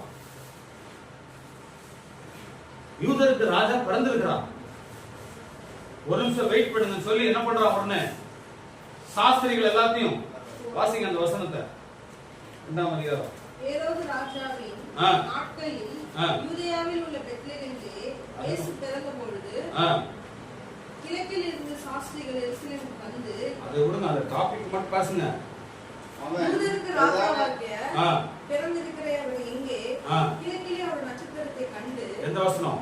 2ஆம் அதிகாரம் 2. மத்தேயு 2ஆம் அதிகாரம் 2. மத்தேயு 2ஆம் அதிகாரம் 2ஆம் வசனத்துல பிறந்தவர் எங்கேன்னு சாஸ்திரிகள் கேக்குறாங்க. அதுக்கு ஏரோது ராஜா அதை கேட்டபொழுது ஏரோது ராஜா அதை கேட்ட உடனே அவனும் அவனோடு கூட எருசலேம் நகரத்தார் அனைவரும் கலங்கினார்கள். எல்லாரும் கலங்கியாச்சு. வந்துட்டான்னு சொன்ன உடனே இவங்க கலங்கியாச்சு. ஏன்னா ராஜா வந்துட்டாருன்னா இனி அப்ப நம்ம ஒண்ணுமே இல்லை, வேஸ்ட் ஆயிடுவோமே இவன் பயப்படுறான். அதே போலதான் இன்றைக்கும் 2ஆம் வருகை அறிவிச்சோம்னா ஜனங்கள் எல்லாம் மாறிடுவாங்களே, அப்ப நமக்கு என்ன ஆகுது, பிசினஸ் பாதிக்கப்படுமேன்னு இவங்க என்ன பண்றாங்க, அதை அறிவிக்க கூடாதபடிக்கு இவங்க பயப்படுறாங்க. அப்புறம் என்னாச்சு, அவர் பிரதான ஆசாரியர் ஜனத்தின் வேதபாரகர் எல்லாரையும் கூடிவர செய்து பாருங்க இப்ப என்ன பண்றான் ஏரோது ராஜா. இத்தனைக்கு அவன் யாரு, ஒரு பயங்கரமான கொலைகாரன். செய்தியை கேட்ட உடனே இந்த செய்தி உண்மையாங்கிறது என்ன பண்றான்னா உடனே என்ன பண்றான், பிரதான ஆசாரியரையும் வேத பாரகெல்லாம் வர வைக்கிறான். இப்ப எல்லாம் வாங்க, ஒரு நிமிஷம் எல்லாம் வாங்க, வரவை எல்லாத்தையும் வர வச்சு என்ன பண்றா, கிறிஸ்துவானவர் எங்கே பிறப்பார் என்றும் அவர்கிட்ட விசாரிக்கிறான். நல்லா கேளுங்க, ஒரு கொலைகார ஏரோது ராஜா இயேசு கிறிஸ்துவானவர் ராஜா பிறந்திருக்கிறான்னு சொன்ன உடனே என்ன பண்றான்னா வேத பாரகரை எல்லாரையும் கூப்பிட்டு என்ன பண்றான், பிரதான ஆசிரியர் வேத பாரகரை கூப்பிட்டு இது எங்கப்பா பிறந்திருக்கிறான்னு சொன்ன உடனே அவர் என்ன பண்றான், வேத வசனத்தை எடுத்து காமிக்கிறான். ஆமென். ஆமாப்பா உண்மைவாம்பா, எங்க சொல்லப்பட்டிருக்கு,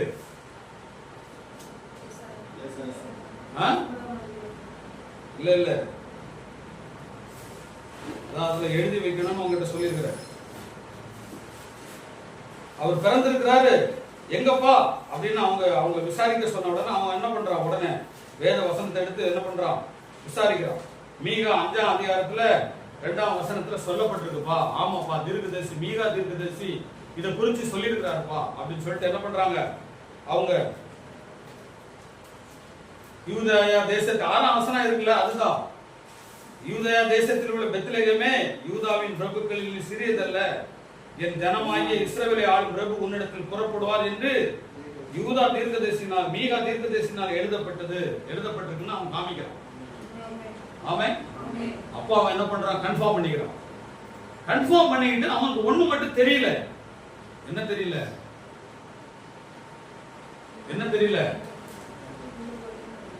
பிறந்துட்டாருன்னு தெரிஞ்சிச்சு, எப்போ பிறந்தாருன்னு அவருக்கு டைம் தெரியல. அவன் என்ன பண்றான், சாஸ்திரிகளை மேல கூடுறான். சரி நீங்க வாங்க, அதுதான் கன்னிங்கா ஊழியம் பண்ண முடியாது. அதான் நான் அடிக்கடி சொல்றேன், கன்னிங்கா இக்காலத்தின் செய்தியின் ஊழியத்தை யாருமே செய்ய முடியாது. நீ பண்ணனாலும் நீ யாருங்கிறத தேவன் என்ன பண்ணுவாரு, உடைச்சிருவாரு. கரெக்டுங்களா, தேவன் என்ன பண்ணுவாரு, உடைச்சிருவாரு. நீ கன்னிங்கா ரகசியமா கூப்பிட்டு அப்படியா இப்படியா பேசினாலும் பிணைகாசை ஏத்தாத, பிணைகாசு கூட பேசாத, பிணைகாச கூட நீ கூட அவன் சபைக்கு கூட்டாத அப்படின்னு நீ என்ன கன்னிங்கா பண்ணாலும் நீ ஊழியம் நடத்தினா அவனை எப்படியாவது வெளியே தள்ளிடு. அப்படி பாருங்க, நம்ம சபையை உடைச்சவங்க சபையெல்லாம் தேவன் உடைச்சு போட்டு நீ என்ன செஞ்சங்கிறதுக்கு பிரதிபலன் தான் கர்த்தர் உனக்கு செய்யற. ஆமென்.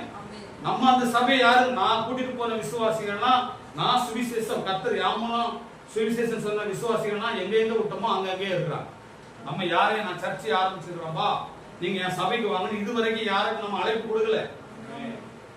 எங்க போறியோ அங்க நீ போ, கர்த்தர் உன்னை அங்கே நடத்துவார். அப்படிதான் நம்ம அதை குறிச்சு நம்ம பேசணும். சென்னையில நிறைய சபையில் நம்ம சுவிசேஷம் சொன்ன நபர்கள் அங்க இருக்கிறாங்க, அவங்க சபையில். நம்ம யாரையும் டிஸ்டர்ப் பண்ணல, ஆனா நம்ம ஊழியம் பண்ணதை வந்து டிஸ்டர்ப் பண்ண. அவனை ஏத்தாத, பிணைகாசு ஏத்தாத, அப்படி பண்ணாத, இப்படி பண்ணாத. நீ அதான் சொல்ற, நீ ஏன் சபையை உடைச்ச, தேவன் உன் சபையை உடைக்கும். ரைட்டுங்களா? ஆமா, அது வந்து பிரதிபலன் தெரிஞ்சிடும். நீ மறைச்செல்லாம் வைக்க முடியாது. ஒரு நாள் வெட்ட வெளிச்சமா ஆயிடும். நீ எதை விதைச்சியோ அதை அறுப்ப. ஆமென். நிறைய பாக்குறேன், சில சகோதரங்க சபையில இருந்து போய் அங்க இருந்து விசுவாசியை கூட்டிட்டு வரான். இவன் 2 விசுவாசியை கூட்டிட்டு போறான், அவன் 20 விசுவாசியை வெளியே கூட்டிட்டு போறான். நீ என்ன விதைச்ச? அப்ப அவன் இருதயம் எவ்வளவு வேதனைப்படும். உன்னை சபைக்கு பிரசங்கம் பண்ண கூடும் போது நீ அந்த சபையில இருந்து 2 பேரை இட்டுன்னு போற, 4 பேரை இட்டுன்னு போற. அவன் என்ன பண்றான், 2 பேரை கூட்டிட்டு போனா அவனுக்கு வலி இருக்குல்ல, என்னப்பா அவனை ஊழியத்துக்கு பிரசங்கம் பண்ணணும்னு கூப்பிட்டேன், நீ இப்படி செய்யறிய, 2 பேரை 4 பேரை இட்டுன்னு போயிட்டே, 2 பேரை இட்டுன்னு போயிட்டியா. அவன் என்ன பண்றான், விதைச்சாரம் பார்த்தீங்களா, அதா இருக்குல்ல, அவன் 40 பேரை வெளியே கூட்டிட்டு. இப்ப உனக்கு வலி எப்படி இருக்குது? தேவன் நீதியுள்ள தேவன். நான் அந்த நீதி உள்ள தேவனை வணங்கிட்டு அவன் என்ன பண்றான்? பணத்துக்காகவும் பெருமைக்காகவும் கர்த்தருடைய வார்த்தைக்கு விரோதமான காரியம் செய்யற. கர்த்தர் என்ன பண்றாரு? ஒண்ணு நான் புரிய வைக்கிறேன். அந்த வேதனை என்ன? இது ஊழியம் கிடையாது, இது ஊழியம் இல்லைங்கிறத அவங்களுக்கு புரிய வைக்கிறேன். ரைட்டுங்களா? ஆனா இங்க பாருங்க, ஏரோது ராஜா என்ன பண்றாருன்னா உடனே சாஸ்திரிகளை வர வச்சு கேட்டான். உடனே இவங்களுக்கு சாஸ்திரிகளை கூப்பிட்டு, ஏப்பா இங்க வா, நீ எப்ப வந்த, எங்க இருந்து வார, உனக்கு இது எப்ப தெரியும்? அப்பா அவன் சொல்றான், நாங்க ஒரு 2 வருஷத்துக்கு முன்னாடி எங்களுக்கு இது தெரியும், நாங்க இங்க வர்றதுக்கு 2 வருஷம் ஆயிடுச்சு அப்படின்னு சாஸ்திரிகள் சொல்றான். அதை கணக்கு வச்சுதான் ஓஹோ 2 வயசு பிள்ளைங்களெல்லாம் சாகடிப்பான் அப்படின்னு சொல்லி அவன் என்ன பண்றான்? ஏரோது 2 வயசு குழந்தையெல்லாம் கொன்னுறான். ரைட்டுங்களா?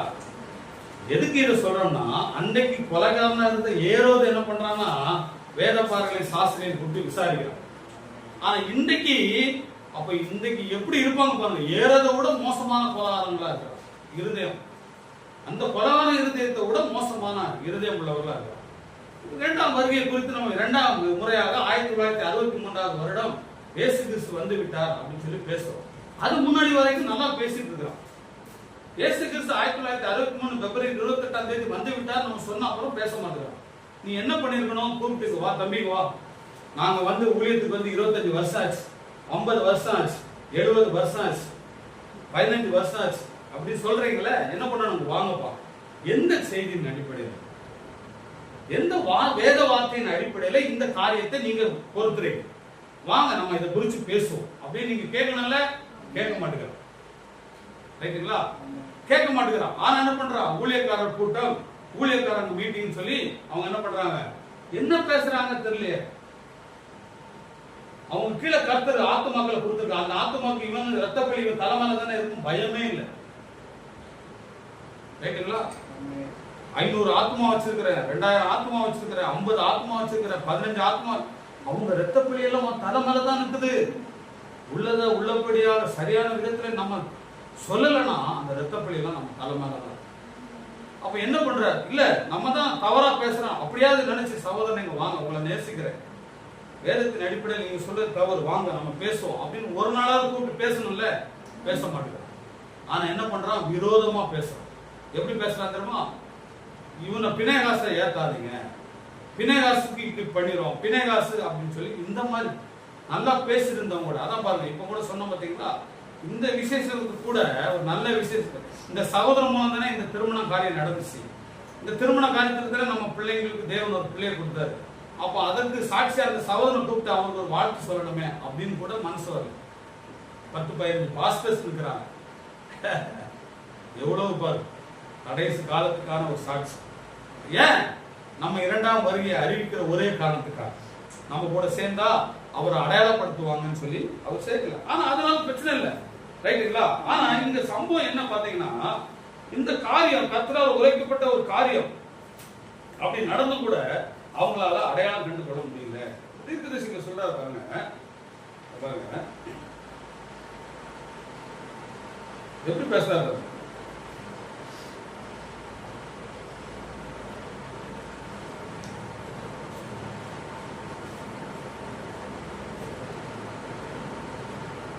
மலையின் மேல் உள்ள கவர்ச்சி என்ன, அதுக்கு ஆதாரமாக நான் சில காரியத்தை பேசுறேன். பாருங்க, ஒரு நிமிடம்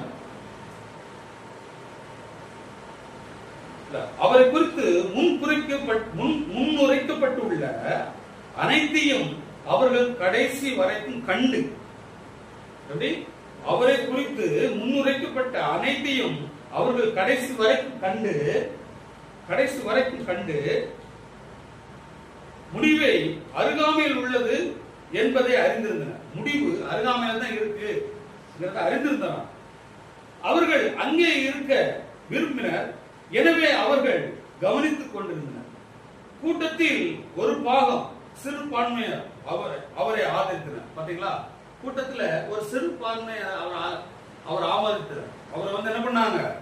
அவரை ஏற்றுக்கொண்டார்கள். அவரை ஆதரித்து கர்த்தரின் நாமத்தில் வருகிற சோதரிக்கப்பட்டவர் சொல்லி என்ன பண்றாங்க? குருத்தொகையெல்லாம் போடுறாங்க. ரைட்டுங்களா? பாருங்க, பெரும்பாலானோர் என்ன சொல்றாரு? 90% அவருக்கு விரோதமா இருந்தனர்.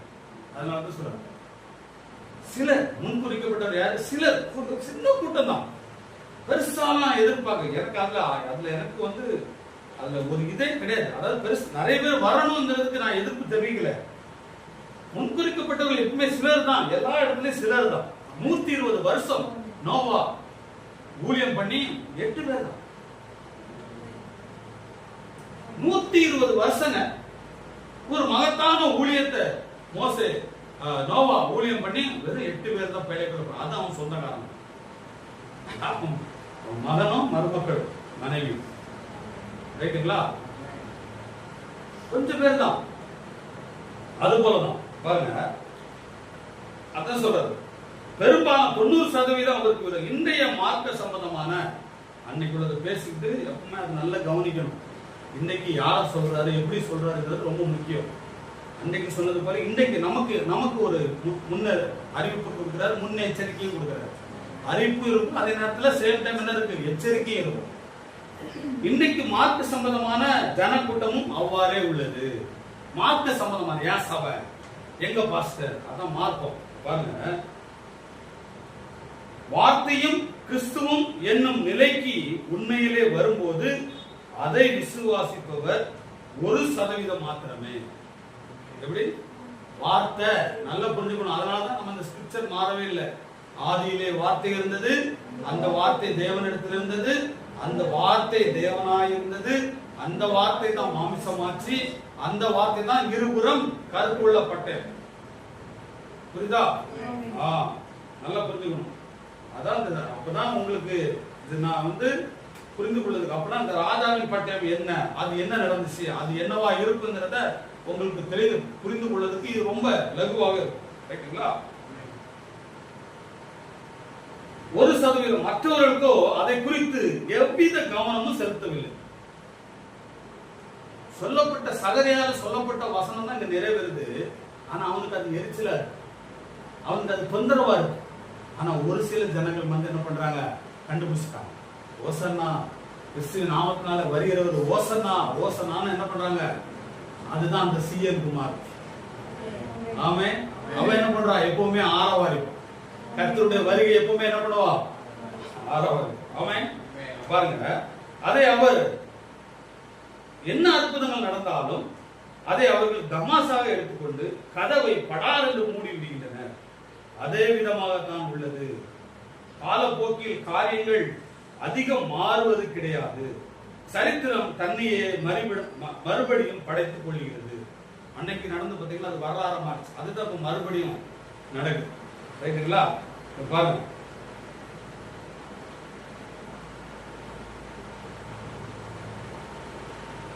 ஒரு ஒலிவு மலையிலிருந்து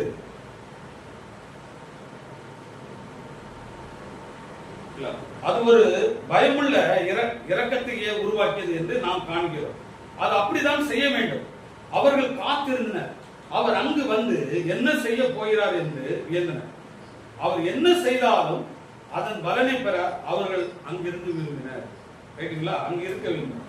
என்ன செஞ்சாலும் பரவாயில்ல, அந்த ஒரு கூட்ட ஜனங்கள் மட்டும் அவர்களுக்கு அது தேவையாக இருந்தது. அவர்கள் அதை காண விரும்பினர். அவர்கள் அவரை விசுவாசித்தனர். மற்றவர்கள் அவர் வரப்போகிறார் என்று கேள்விப்பட்டு அவரை கேலி செய்தனர். புரியுதுங்களா? மற்றவர்கள் அவர் வரப்போகிறார் என்று சொல்லி அவர் என்ன பண்ண, கேலி செய்யறதுக்காக போனாங்க. என்னப்பா கேக்குறியா? கையெல்லாம் எடு. ரைட்டுங்களா? நல்லா கேளு. எனவே பயத்துடன் கூடிய எதிர்நோக்குதலுக்கு பின்பு அது மிகவும் அசாதாரணமான நேரம். சபைகள் உறங்கிக் கொண்டிருக்கின்றன. என்ன சொல்றாரு? சபைகள் உறங்கிக் கொண்டிருக்கின்றன. ஜனங்கள் பயம் அதிகரித்தது. அங்கு திரளான ஜனங்கள் குழுமி இருந்தனர். அதன் பின்பு அது சம்பவித்தது. பாருங்க, ஒலிவு மலையின் மேலிருந்து ஒரு சிறு வெள்ளை கழுதை கீழே வந்து கொண்டிருந்தது. ஒரு கூட்ட ஜனங்கள் மதவெறி கொண்டவர்கள் போல் சத்தமிட்டு, ஒரு கூட்ட ஜனங்கள், அது என்னாகு, அவங்களுக்கு மதவெறி போல இருக்கு இந்த சத்தம். வந்து இயேசு வந்து விட்டார் அப்படின்னு சொல்றது என்ன இருக்கு, அவங்களுக்கு மதவெறி போல இருக்கு. மரக்கிளையிலிருந்து பண ஓலைகளை பறித்தும் தங்கள் துணியிலே வழியிலே விரித்தும் கர்த்தரை நாமத்தினாலே வருகிறவரான தாவீது குமாரனுக்கு ஓசன்னா என்று ஆரவாரம் செய்தனர். இந்த சிறு கழுதையின் மேல் சவாரி செய்து வந்தவர் அந்நேரத்துக்கென தேவனால் அபிஷேகம் பண்ணப்பட்ட மேசியாவை அன்றி வேறு யாரும் இல்லை. ஆமென். அப்பொழுது தேவன் என்ன செய்து கொண்டிருந்தார்? அந்த மலையின் மேல் இருந்த கவர்ச்சி என்ன? தேவன் சரித்திரம் உண்டாக்கி தீர்க்க தரிசனத்தை நிறைவேற்றிக் கொண்டிருந்தார். அது எப்பொழுதும் கவர்ச்சி உண்டாக காரணமாய் உள்ளது. அது குற்றம் கண்டுபிடிப்பவர்களையும் வல்லூர்களையும் அதே சமயத்தில் கழுகுகளையும் கொண்டு வருகிறது. பாருங்கள் என்ன நடக்கிறது என்று அறிய அவர்கள் ஒன்று கூடினர். சிலர் அறிந்து கொள்ள ஆவல் கொண்டவர்களா? யாரு? சிலர் அறிந்து கொள்ளக்கூடிய ஆவல் கொண்டவர்களாக, சிலர் குற்றம் கண்டுபிடிக்கவும் மற்றவர்களை விமர்சனம் செய்து வருகின்றனர். எல்லா வகையானவர்களும் ஒன்று கூடுகின்றனர். இந்த காலை நாம் கூறினது போன்று விசுவாசிகள், பாவன விசுவாசிகள், அவிசுவாசிகள் அனைவரும் மலையின் மேல் என்ன நடந்து கொண்டிருக்கிறது, தீர்க்க தரிசனம் நிறைவேறி கொண்டிருக்கிறது, என்ன நடக்கிறது என்று நாம் பார்ப்போம். ஆமென். பாருங்க, அதான் சொல்றாரு. அதுதான் சகரியார் என்ன நேர்ந்தது? ஆனால் வேத பாரர்களுக்கு என்ன நேர்ந்தது? ஆசாரியர்களுக்கு என்ன நேர்ந்தது? தீர்க்கதரிசி கேட்கிறார். ரைட்டுங்களா? மத சார்பு கொண்ட மக்களுக்கு என்ன நேர்ந்தது? இச்சம்பவம் நிகழ்வதற்கு 487 ஆண்டுகளுக்கு முன்பே இது உறுதியாக்கப்பட்ட ஒரு தீர்க்கதரிசியால் எழுதி வைக்கப்பட்ட வேதாகமம் என்று அழைக்கப்பட்ட பழைய ஏற்பாடுகளின் சுருள்களில் இடம் பெற்றிருந்தது.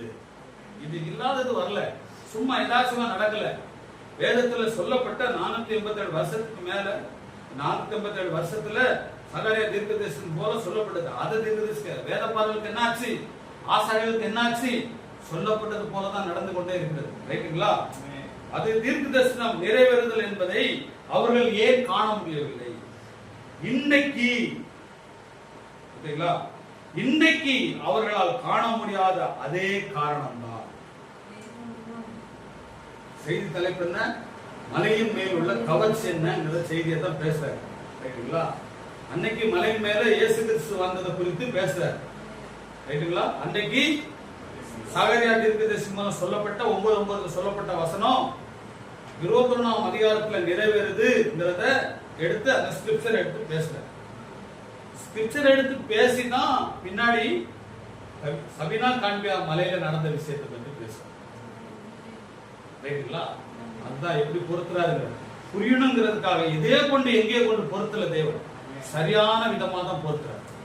ரைட்டுங்களா? அதுதான் காரியம். பாருங்க, அதுதான் சொல்ல இன்றைக்கு அவர்களால் காண முடியாத அதே காரணம் தான். அவர்கள் உபதேசத்துக்கு பதிலாக என்னாச்சு? இதுதான் கவனிக்கணும். உபதேசத்துக்கு பதிலாக மனிதனுடைய பாரம்பரியங்களை ஜனங்களுக்கு போதித்து தேவனுடைய வார்த்தைகளை வியர்த்தமாக்கினர். பாரம்பரியங்களே சொல்றான். புரியுதுங்களா? தேவையில்லாததெல்லாம் பேசுறான். தேவையில்லாதது எது? அங்க கல்யாணத்துக்கு போனோம், இங்க வந்து அங்க போனோம், இங்க போனோம். ஜனங்களுடைய கவர்ச்சியை வேற விதமான கவர்ச்சியை உண்டு பண்ணும். என்ன பண்றோம்? வேற விதமான கவர்ச்சியை உண்டு பண்ணும். நல்லா புரிஞ்சுக்கோங்க. அதனாலதான் நான் உதாரணத்தை நிறைய பேசுறேன். எப்படி பேசுறேன்னா, இப்ப நம்ம எங்க போனோம்? இப்ப வந்து வீட்டுல நீங்க சும்மா இருக்கிறீங்கன்னு வைங்களா, வீட்டுல என்ன பண்றாங்க? வீட்டுல போடுற வீட்டு ட்ரெஸ் போட்டுக்கிட்டு என்ன நைட்டி போட்டுக்கிட்டு அப்படியே வீட்டுல அல்லது சாதாரண துணியை போட்டுட்டு இருப்பாங்க. இப்ப நம்ம என்ன சொல்றோம்? இப்ப நம்ம வந்து வெளியில ஒரு இடம் வர போனோம்பா, இல்ல ஒரு ஷாப்பிங் போறோம், இல்ல நம்ம வெளியே ஊருக்கு போறோம், 2 நாள் கழிச்சு தான் வர போறோம் அப்படின்னா நம்ம என்ன பண்ணுவோம்? அப்ப ரெடி ஆக வேண்டியது இருக்குல்ல. நம்ம போட்டிருக்கிறது வஸ்திரம் தான் போட்டுருக்கோம். அந்த பழைய வஸ்திரத்தை போட்டுக்கிட்டு அந்த அழுக்கான வஸ்திரத்தை போட்டுட்டு வெளியே போகக்கூடியதான ஒரு வஸ்திரத்தை எடுத்து மாத்திக்கிட்டு 2 நாள் தங்குவதற்கான வஸ்திரங்களை நம்ம என்ன பண்றோம்? ஆயத்தம் பண்றோம். ஒரு டைமிங்க சொன்ன அப்புறம் என்ன பண்றோம்? ஆயத்தம் பண்றோம். அது போலதான் இந்த செய்தி. ரைட்டுங்களா? இயேசு கிறிஸ்து வந்து விட்டாருன்னு சொல்லும் போதுதான் நீ என்ன பண்ணுவா? ஆயத்தம் பண்ற காரியத்தை நீ பண்ணுவ. அப்போ நீ உனக்கு என்ன தோணும்? நான் இப்போ நம்ம போக போறோம் அப்படிதான் சொல்ல முடியும். ரைட்டுங்களா? உங்களுக்கு வெளியே போட வஸ்திரம், உள்ள போட வஸ்திரம். ரைட்டுங்களா? 2 வஸ்திரங்கள். உங்க ட்ரெஸ் எல்லாம் எடுத்து வைங்க அப்படிதான் சொல்ல முடியும். என்னென்ன ட்ரெஸ்ன்னு சொல்லணுமா?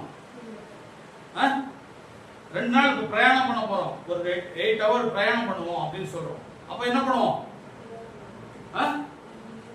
தண்ணி, வேற என்னது, சாப்பாடு, இதெல்லாம் நம்ம என்ன பண்ணுவோம்? ஆயத்தம் பண்ணு. போறதுக்கு தண்ணி எடுத்து வச்சுப்போம், இல்ல தண்ணி வாங்கிக்கலாம். ஆகாரம் அது ட்ரெயின்ல நல்லா இருக்காது, பஸ்ல போகும்போது ஹோட்டல்ல இறங்கினா நல்லா இருக்காது, கடையில நல்லா இருக்காது, அதனால பிரயாணத்துல ஏதாவது டிஸ்டர்ப் ஆயிரும், அதனால வீட்லயே நம்ம சமைச்சு கொண்டு போகலாம் அப்படிங்கிற ஒரு எண்ணம் வரும். கரெக்டுங்களா? அப்ப நீ கடுகு போடு, கருவேப்பிலை போடு, இப்படி அப்படியெல்லாம் சொல்லுவாங்களா? சொல்ல மாட்டாங்க. ஆகாரத்தை எடுத்துக்கோங்க, வஸ்திரத்தை எடுத்துக்கோங்கன்னு சொல்லுவாங்க.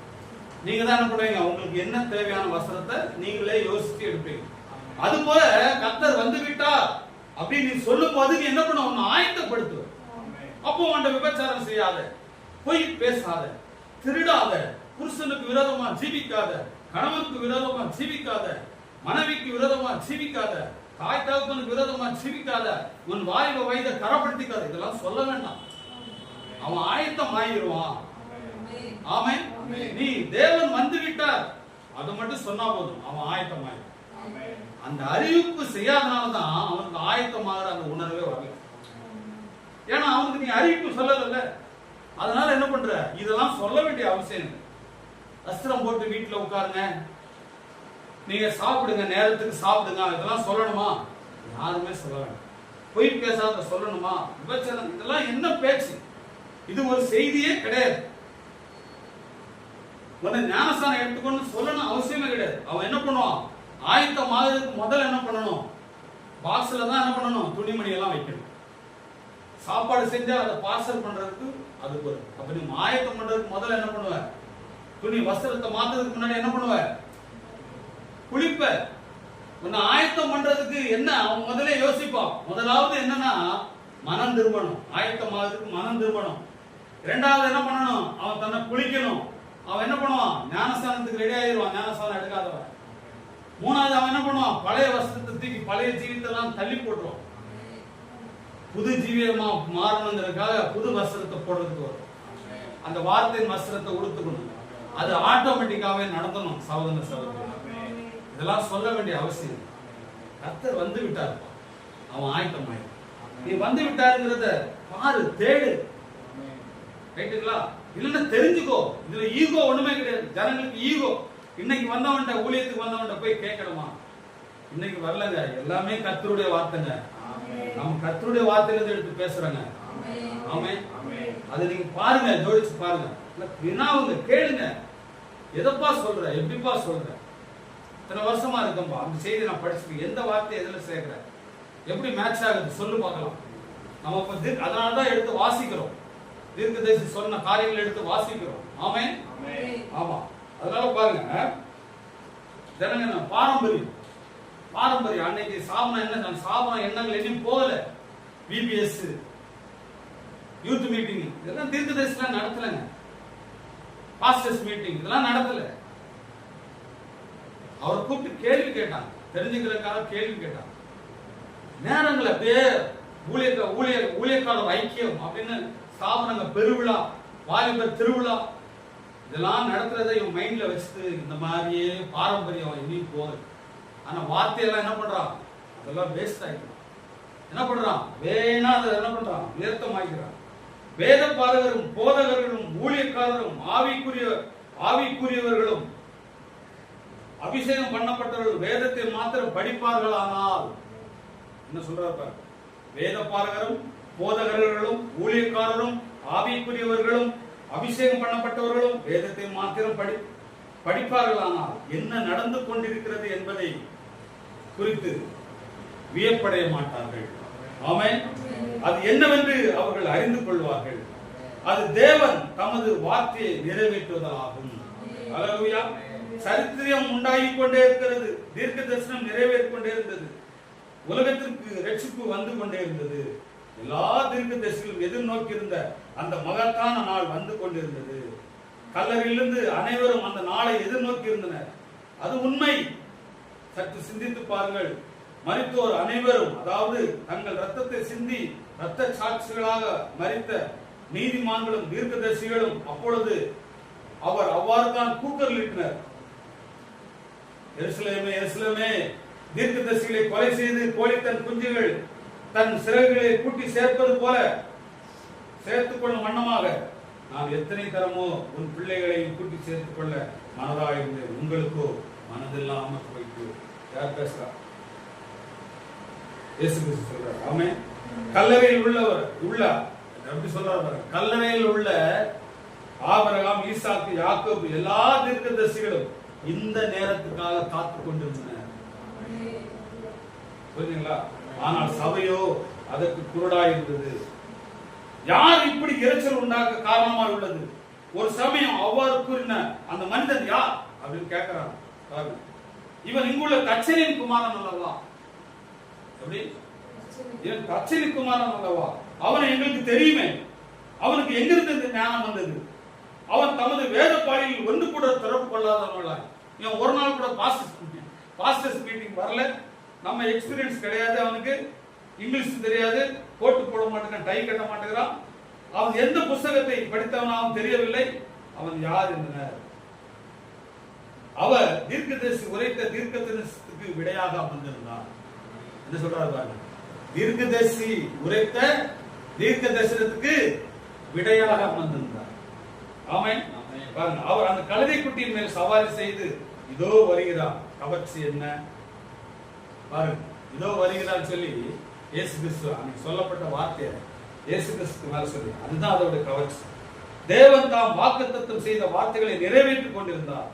அந்த நேரத்துக்காக 4000 ஆண்டுகளாக காத்துக் கொண்டிருந்தனர்.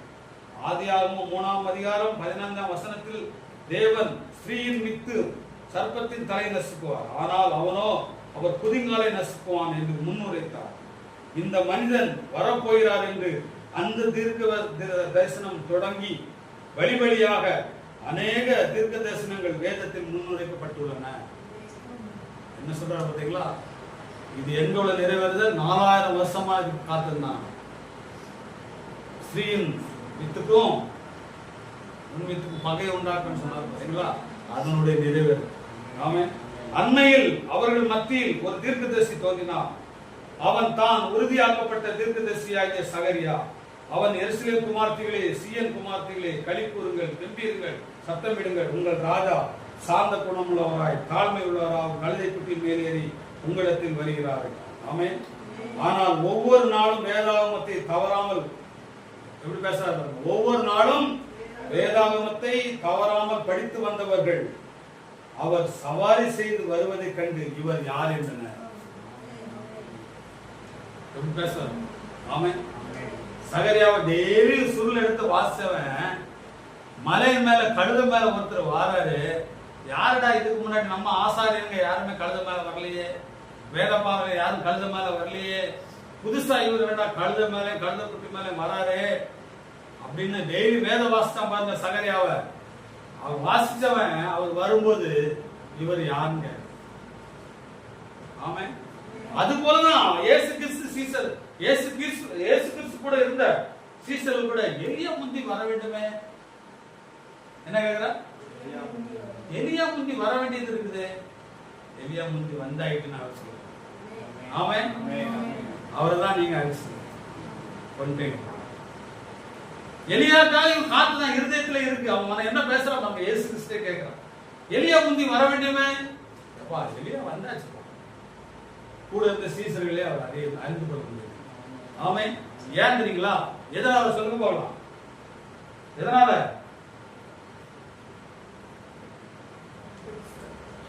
காண முடியல?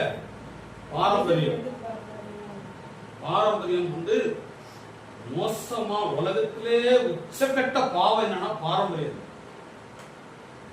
பாரம்பரியம் என்ன தெரியுங்களா? அவங்க செஞ்சிருப்பாங்க முன்னோர்கள், அதை ஃபாலோ பண்றது. உங்களுக்கு புரிஞ்சுக்கிறதுக்காக ஒண்ணு சொல்றேன். அந்த சர்ச்சில் மட்டும் லிப்டிக் அடிச்சாங்கல்ல கல்யாணத்துக்கு. பெரிய பாஸ்டர், சென்னையிலே பெரிய பாஸ்டர் கல்யாணம் பண்ணும்போது அந்த மணமகள் லிப்டிக் அடிச்சிருந்தாலே, மேக்கப் பண்ணியிருந்தாலே நம்ம பண்ணக்கூடாதா? பாரம்பரியம். இயேசு கிறிஸ்துவும் தீர்க்கதரிசிகள் பேசின வார்த்தைகள், தீர்க்கதரிசி பேசின வார்த்தை. இதை எடுத்துக்கொள்ளாம என்ன பண்றாங்க? எங்க கொண்டு சேர்க்கிறாங்க பாருங்க. இதுக்கு முன்னாடி செஞ்சாங்களப்பா அதெல்லாம் என்ன அப்படின்னு பாரம்பரியத்துக்கு பேரும். இவன் பாரம்பரியத்தை என்ன பண்றான்? எசபேல் மார்க்கம் மேக்கப் பண்றது யாரு? எசபேல் தான் மேக்கப் பண்ணுவான். எண்டே ஊழியக்காரன் என்ன பண்றான்? அத காரியத்தை செய்ய தாடிய ஓர வெட்டக்கூடாதுன்னு பரிசுத்த வேதாகமும் சொல்லுது. இதுக்கு மேல உனக்கு என்ன தெளிவு வேணும்? ஆனா என்ன பண்றான்? தாடிய ஓரம் கட்டி மணமேடையில நிற்கிறான். மணமகள் லிப்ஸ்டிக் அடிச்சு மேக்கப் போட்டுன்னு எசபேலா வந்து நிற்கிறான். ஊழியம் பண்றவன் என்ன பண்றான்? இக்காலத்தின் செய்திகளோட ஊழியக்காரங்களுக்கு கல்யாணம் பண்ணி வைக்கிறான். நிக்கணும்ல, கர்த்தருக்காக யார் நிற்பாங்க? இக்காலத்து செய்திக்காக யார் நிற்பாங்க?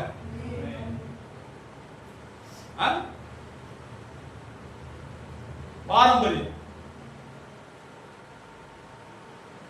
ரைட்டுங்களா? இதெல்லாம் இன்னைக்கு என்ன பண்றாங்க? பாரம்பரியத்தை செய்யறாங்க. இப்படிதான் தேவனை விட்டு பிரிஞ்சு போறாங்க. இன்றைக்கு உனக்கு சொல்லப்பட்ட வார்த்தை என்ன? இந்த மணி நேரத்தின் செய்தி என்ன? ரைட்டுங்களா? அப்பதான் அவர் பேசுறாரு, மலையின் மேல் உள்ள கவர்ச்சி என்ன? மலையின் மேல சகரியாவில் சொல்லப்பட்ட மேசியா கழுதை மேல வாராருப்பா. அதான்ப்பா கவர்ச்சி. அல்லேலூயா, ஆமென். அதுதான்ப்பா கவர்ச்சி. அதனாலதான் அந்த தலைப்பு வைக்கிறார், மலையின் மேல் உள்ள கவர்ச்சி என்ன? அதே மலை சபைனா காண்பியால, அந்த சபைனா காண்பியால அந்த மலையில அந்த கவர்ச்சி தான்ப்பா நடந்துச்சு. ஆமென். 7 தூதர்கள் படைசூழ சர்வவல்லமையுள்ள தேவன் கர்த்தராகிய இயேசு கிறிஸ்து இறங்கி வந்தார். ஆமென். இறங்கி வந்தார். ஆமென். அதுதான் தேவன் அடையாளத்தின் மூலம் நம்ம புரிந்து கொள்ளும் விதமாக, மனவாட்டி புரிந்து கொள்ளும் விதமாக கர்த்தர் அதை பேசியிருக்கிறார். ஆமென். ஐமாயிஸ். அல்லேலூயா. தொடரும். இது இனியும் நான் வரல பாருங்க. ஏன்னா நீங்க இதை புரிந்து கொண்டாதான் நடந்த சம்பவத்தை தெளிவா புரிந்து கொள்ள முடியும். அந்த ராஜாவின் பட்டயத்தை தான் இப்ப உங்களுக்கு ஓரளவு புரிஞ்சிருக்கும். அந்த ராஜாவின் பட்டயத்தை தான் கொண்டு வரேன். அந்த ராஜாவின் பட்டயத்தை குறித்து தீர்க்கதரிசி எங்க சொன்னாரு, ஏன் சொன்னாரு, எப்படி சொல்றாரு, எங்க பொருத்தி பேசுறாரு. ஆமென். அதை புரிஞ்சுக்கணும்னா நீ 1963ல கர்த்தருடைய 2ஆம் வருகையை நீ புரிந்து கொள்ளும். நான் முடிந்து விட்டதுன்னு சொல்லல, அதான் சொல்ல வரேன். 1963ல தேவன் இறங்கி வந்தார். அந்த இறங்கி வந்ததை தேவன் என்ன பண்றாரு? ஒரு அடையாளத்தின் மூலம் சொல்லப்பட்டிருக்கு. அந்த அடையாளத்தினுடைய வெளிப்பாடு தான் என்னன்னு நீங்க புரிந்து கொள்ளுங்க. ஆமென். அது எப்ப நடந்துச்சு, எங்கெல்லாம் பேசுறாரு, 63 எப்படி மேட்ச் ஆகுது, எத்தனை செய்திகள் அதை மேட்ச் பண்ற அப்படிங்கிறது. அதை தான் நம்ம முன்னாடி என்ன சொன்னேன், ஒரு கீவேர்டு. முதலாம் முறையாக கர்த்தர் ரத்தம் சிந்தி மரிப்பதற்காக மனிதனாக தோன்றினார்.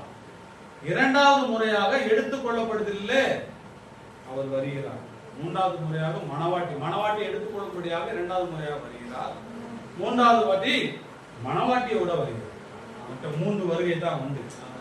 ரைட்டுங்களா? முதல்வே வருகை வந்து நிறைவேறி விட்டன. 2வது வருகை வந்து விட்டது. ஆமென். ஆனா முடிவடையல. அதை குறித்து தீர்க்கதரிசி என்ன சொல்ற? ஆமென். ரைட்டுங்களா? அப்ப 2வது வருகை குறித்து எப்படி இதுல பொருந்தது?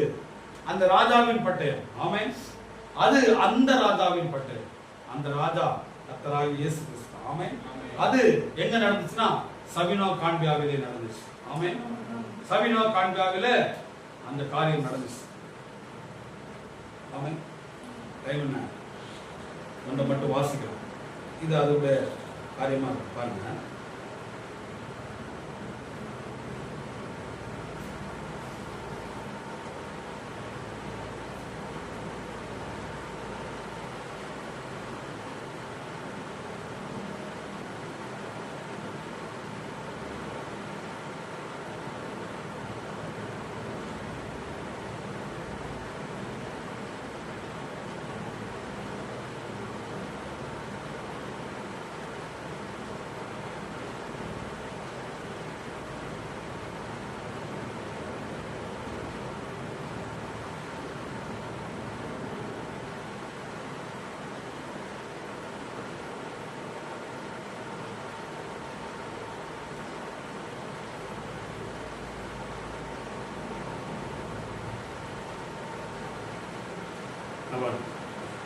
நம்ம மட்டும் 2 பேரா படிக்கிறோம்.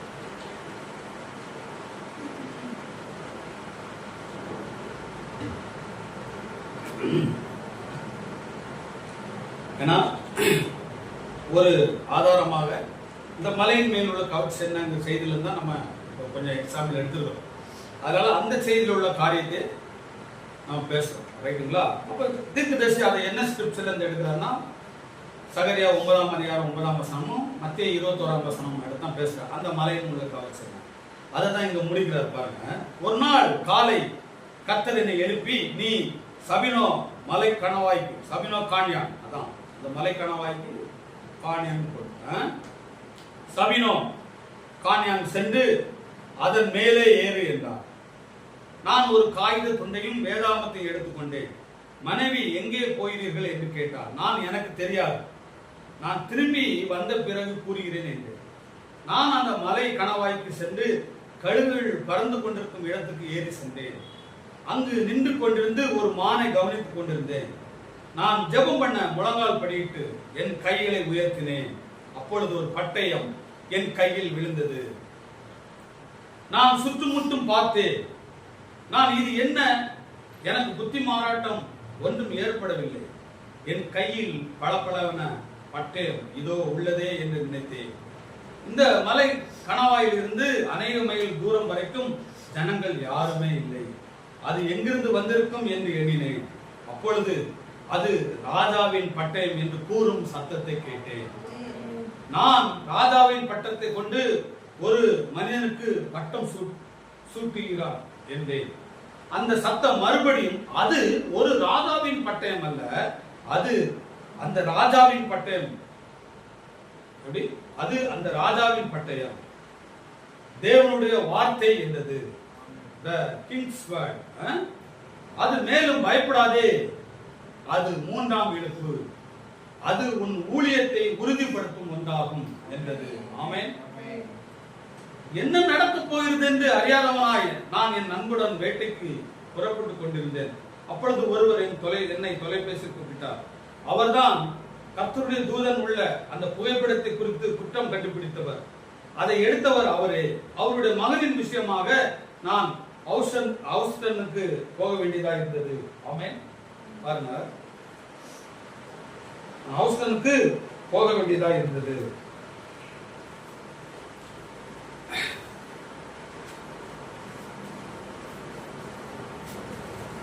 பாருங்க, இப்போ இதுல இருக்கு, இதுல அந்த அதை குறித்தான காரியத்தை தான் சொல்றாரு. ஆனா இப்ப நாங்க பாருங்க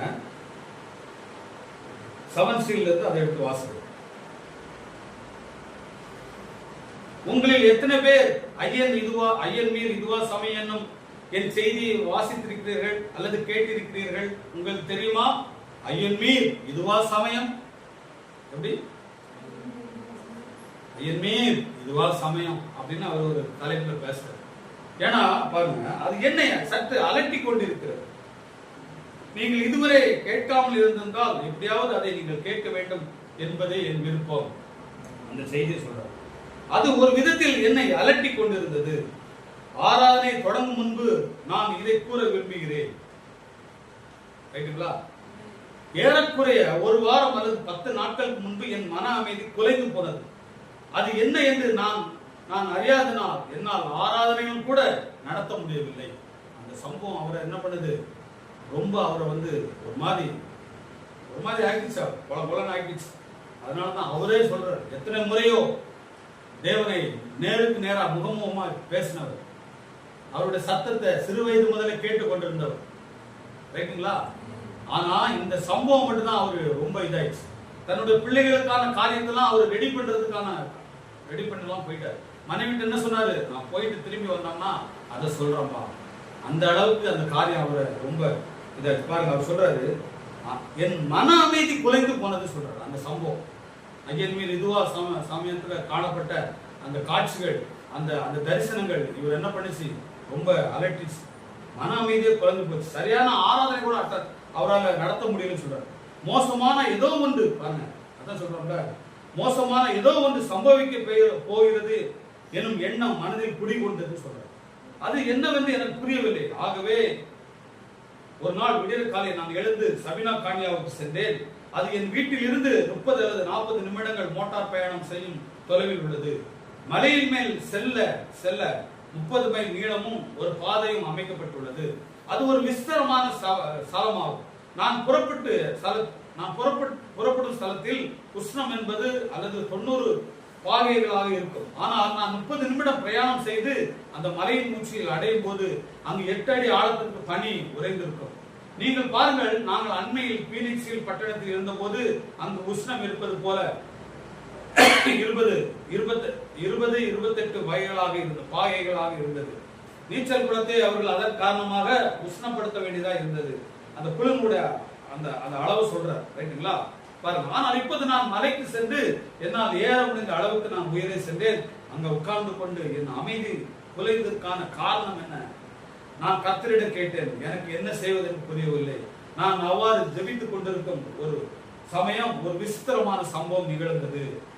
நான் உங்களிடம் உண்மை கூற விரும்புகிறேன். எப்படி பேசுறாரு? நான் உங்களிடம் உண்மை கூற விரும்புகிறேன்.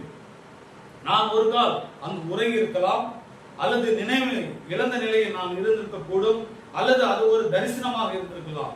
அது ஏறக்குறைய ஒரு தரிசனம் தான் என்று நம்ப வகை உண்டு. நான் என் கைகளை உயர்த்திய வண்ணம், கர்த்தாவே, அந்த வெடியின் சத்தம் என்ன? ஒரு கூர்நுனி கோபுரத்தின் அமைப்பில் 7 தூதர்கள் இறங்கி வந்து என்னை தூக்கி சென்று கிழக்கு திசையை நோக்கி சென்றதன் அர்த்தம் என்ன என்று கேட்டேன். நான் நின்றவாறு ஜெபித்துக் கொண்டிருக்கும் போது ஒரு விசித்திரமான காரியம் சம்பவித்தது. என் கையில் ஏதோ ஒன்று விழுந்தது. நீங்கள் நல்ல தெளிவா கேட்கணும், என்ன சொல்றாரு? நீங்கள் ஆவிக்குரிய காரியங்களை புரிந்து கொள்ள முடியாதிருந்தால், ஆமென், எப்படி பேசுறாரு? நீங்கள் ஆவிக்குரிய காரியங்களை புரிந்து கொள்ள முடியாதிருந்தால் இது மிகவும் விசித்திரமாக தென்படும் என்று நான் அறிவேன். ஆனால் என் கையில் ஏதோ ஒன்று விசையிடம் வந்து வீழ்ந்தது. நான் பார்த்தபோது அது ஒரு பட்டயம். அதன் கைப்பிடி நான் இதுவரை கண்டிராத சிறந்த அளவுள்ள முத்துக்களால் உண்டாக்கப்பட்டிருந்தது. பாதுகாப்பு, அதாவது எங்கிருக்கிறது என்று உங்களுக்கு தெரியும் என்று நினைக்கிறேன். வாள் சண்டையிடும் போது குத்தப்படாதிருக்க கைகளை அங்கு வைத்துக் கொள்வது வழக்கம். கைப்பிடியில கவசம் மாதிரி இருக்குல்ல, கையில படாம இருக்கிறதுக்கு. அது எப்படி பண்ணுவாங்க அப்படின்னா, ஏதோ ஒரு வாழை எடுத்துட்டு போய் பயிற்சி பண்ணப்போ அப்படிலாம் செய்ய மாட்டாங்க. நீங்க அன்னைக்குள்ள மிலிட்டரியில வாள் யுத்தம் பண்ணக்கூடிய நேரத்துல நீங்க அந்த மிலிட்டரியில சேரும்போது உங்க கையை கொண்டு வைக்கும்போது உங்க கையில அந்த பிடி கச்சிதமா பொருந்தணும். லூசாலாம் இருக்கக்கூடாது. அதுக்கு தக்கனதான் அந்த பிடியை வச்சுதான், அந்த அளவு வச்சுதான் அந்த வாழை செய்வாங்க. ஆனா கைப்பிடி யாரு அந்த வாழுக்கு சொந்தக்காரங்களோ அவங்களுக்கு அது பொருந்துற மாதிரி அதை செய்வாங்க. அதுதான் அவர் சொல்றாரு, தெரியும். அது பொன்னினால் செய்யப்பட்டிருந்தது. கத்தியின் பாகம் அதிக நீளம் இல்லாமல் காணப்பட்டது. ஆனால் அது பளபளப்பான வெள்ளியினால் செய்யப்பட்ட மிக கூர்மையானதா இருந்தது. அதுவரை நான் கண்டிராத அளவுக்கு அளவுள்ளதாக அது விளங்கினது. என் கையில் அது சரியாக பொருந்தினது. ஆகவே நான் அதை பிடித்துக் கொண்டிருந்தேன். மேலும் நான் எவ்வளவு அழகா இருக்கிறது என்று சொல்லிக் கொண்டேன். நான் அதை உற்று நோக்கினேன். அப்பொழுது நான், உங்களுக்கு தெரியுமா, நான் எப்பொழுதுமே பட்டயத்துக்கு பயப்படுவேன் என்று நினைத்தேன். பட்டயம் உபயோகித்த காலங்களில் நான் இல்லாமல் இருந்ததுக்கு நான் மகிழ்ச்சி அடைவதுண்டு. ஏனென்றால் நான் பட்டயத்திற்கு பயப்படுகிறவன். எனவே நான் இந்த பட்டயத்தை வைத்துக் கொண்டு நான் என்ன செய்வேன் என்று சிந்தனை செய்தேன். ஆமென். நான் அதை என் கையில் பிடித்துக் கொண்டிருக்கும் போது எங்கிருந்தோ ஒரு சத்தம் தோன்றி அது அந்த ராஜாவின் பட்டயம் என்று உரைத்தது. அதன் பின்பு அது என்னை விட்டு எடுக்கப்பட்டது. பாருங்க, கவனிங்க நல்லா. நல்லது. அந்த ராஜாவின் பட்டயம் என்பதில் அர்த்தம் என்னவென்று நான் ஆச்சரியப்பட்டேன். அந்த சத்தம் அது ஒரு ராஜாவின் பட்டயம் என்று சொல்லியிருந்தால் நான் அப்பொழுது புரிந்து கொண்டிருப்பேன் என்று ஆலோசித்தேன்.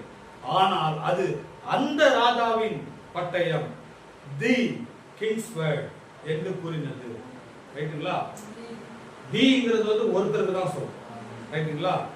அந்த ராஜா என்று திண்ணமாக அழைக்கப்படுவர் ஒருவர் தான் உண்டு. அல்லேலூயா. அவர்தான் தேவன். பாருங்க, அவருடைய இந்த பட்டயம் இருபுற கருப்புள்ள எந்த பட்டயத்திலும் கருக்கானதாய் இருக்கிறது. ஆமென்.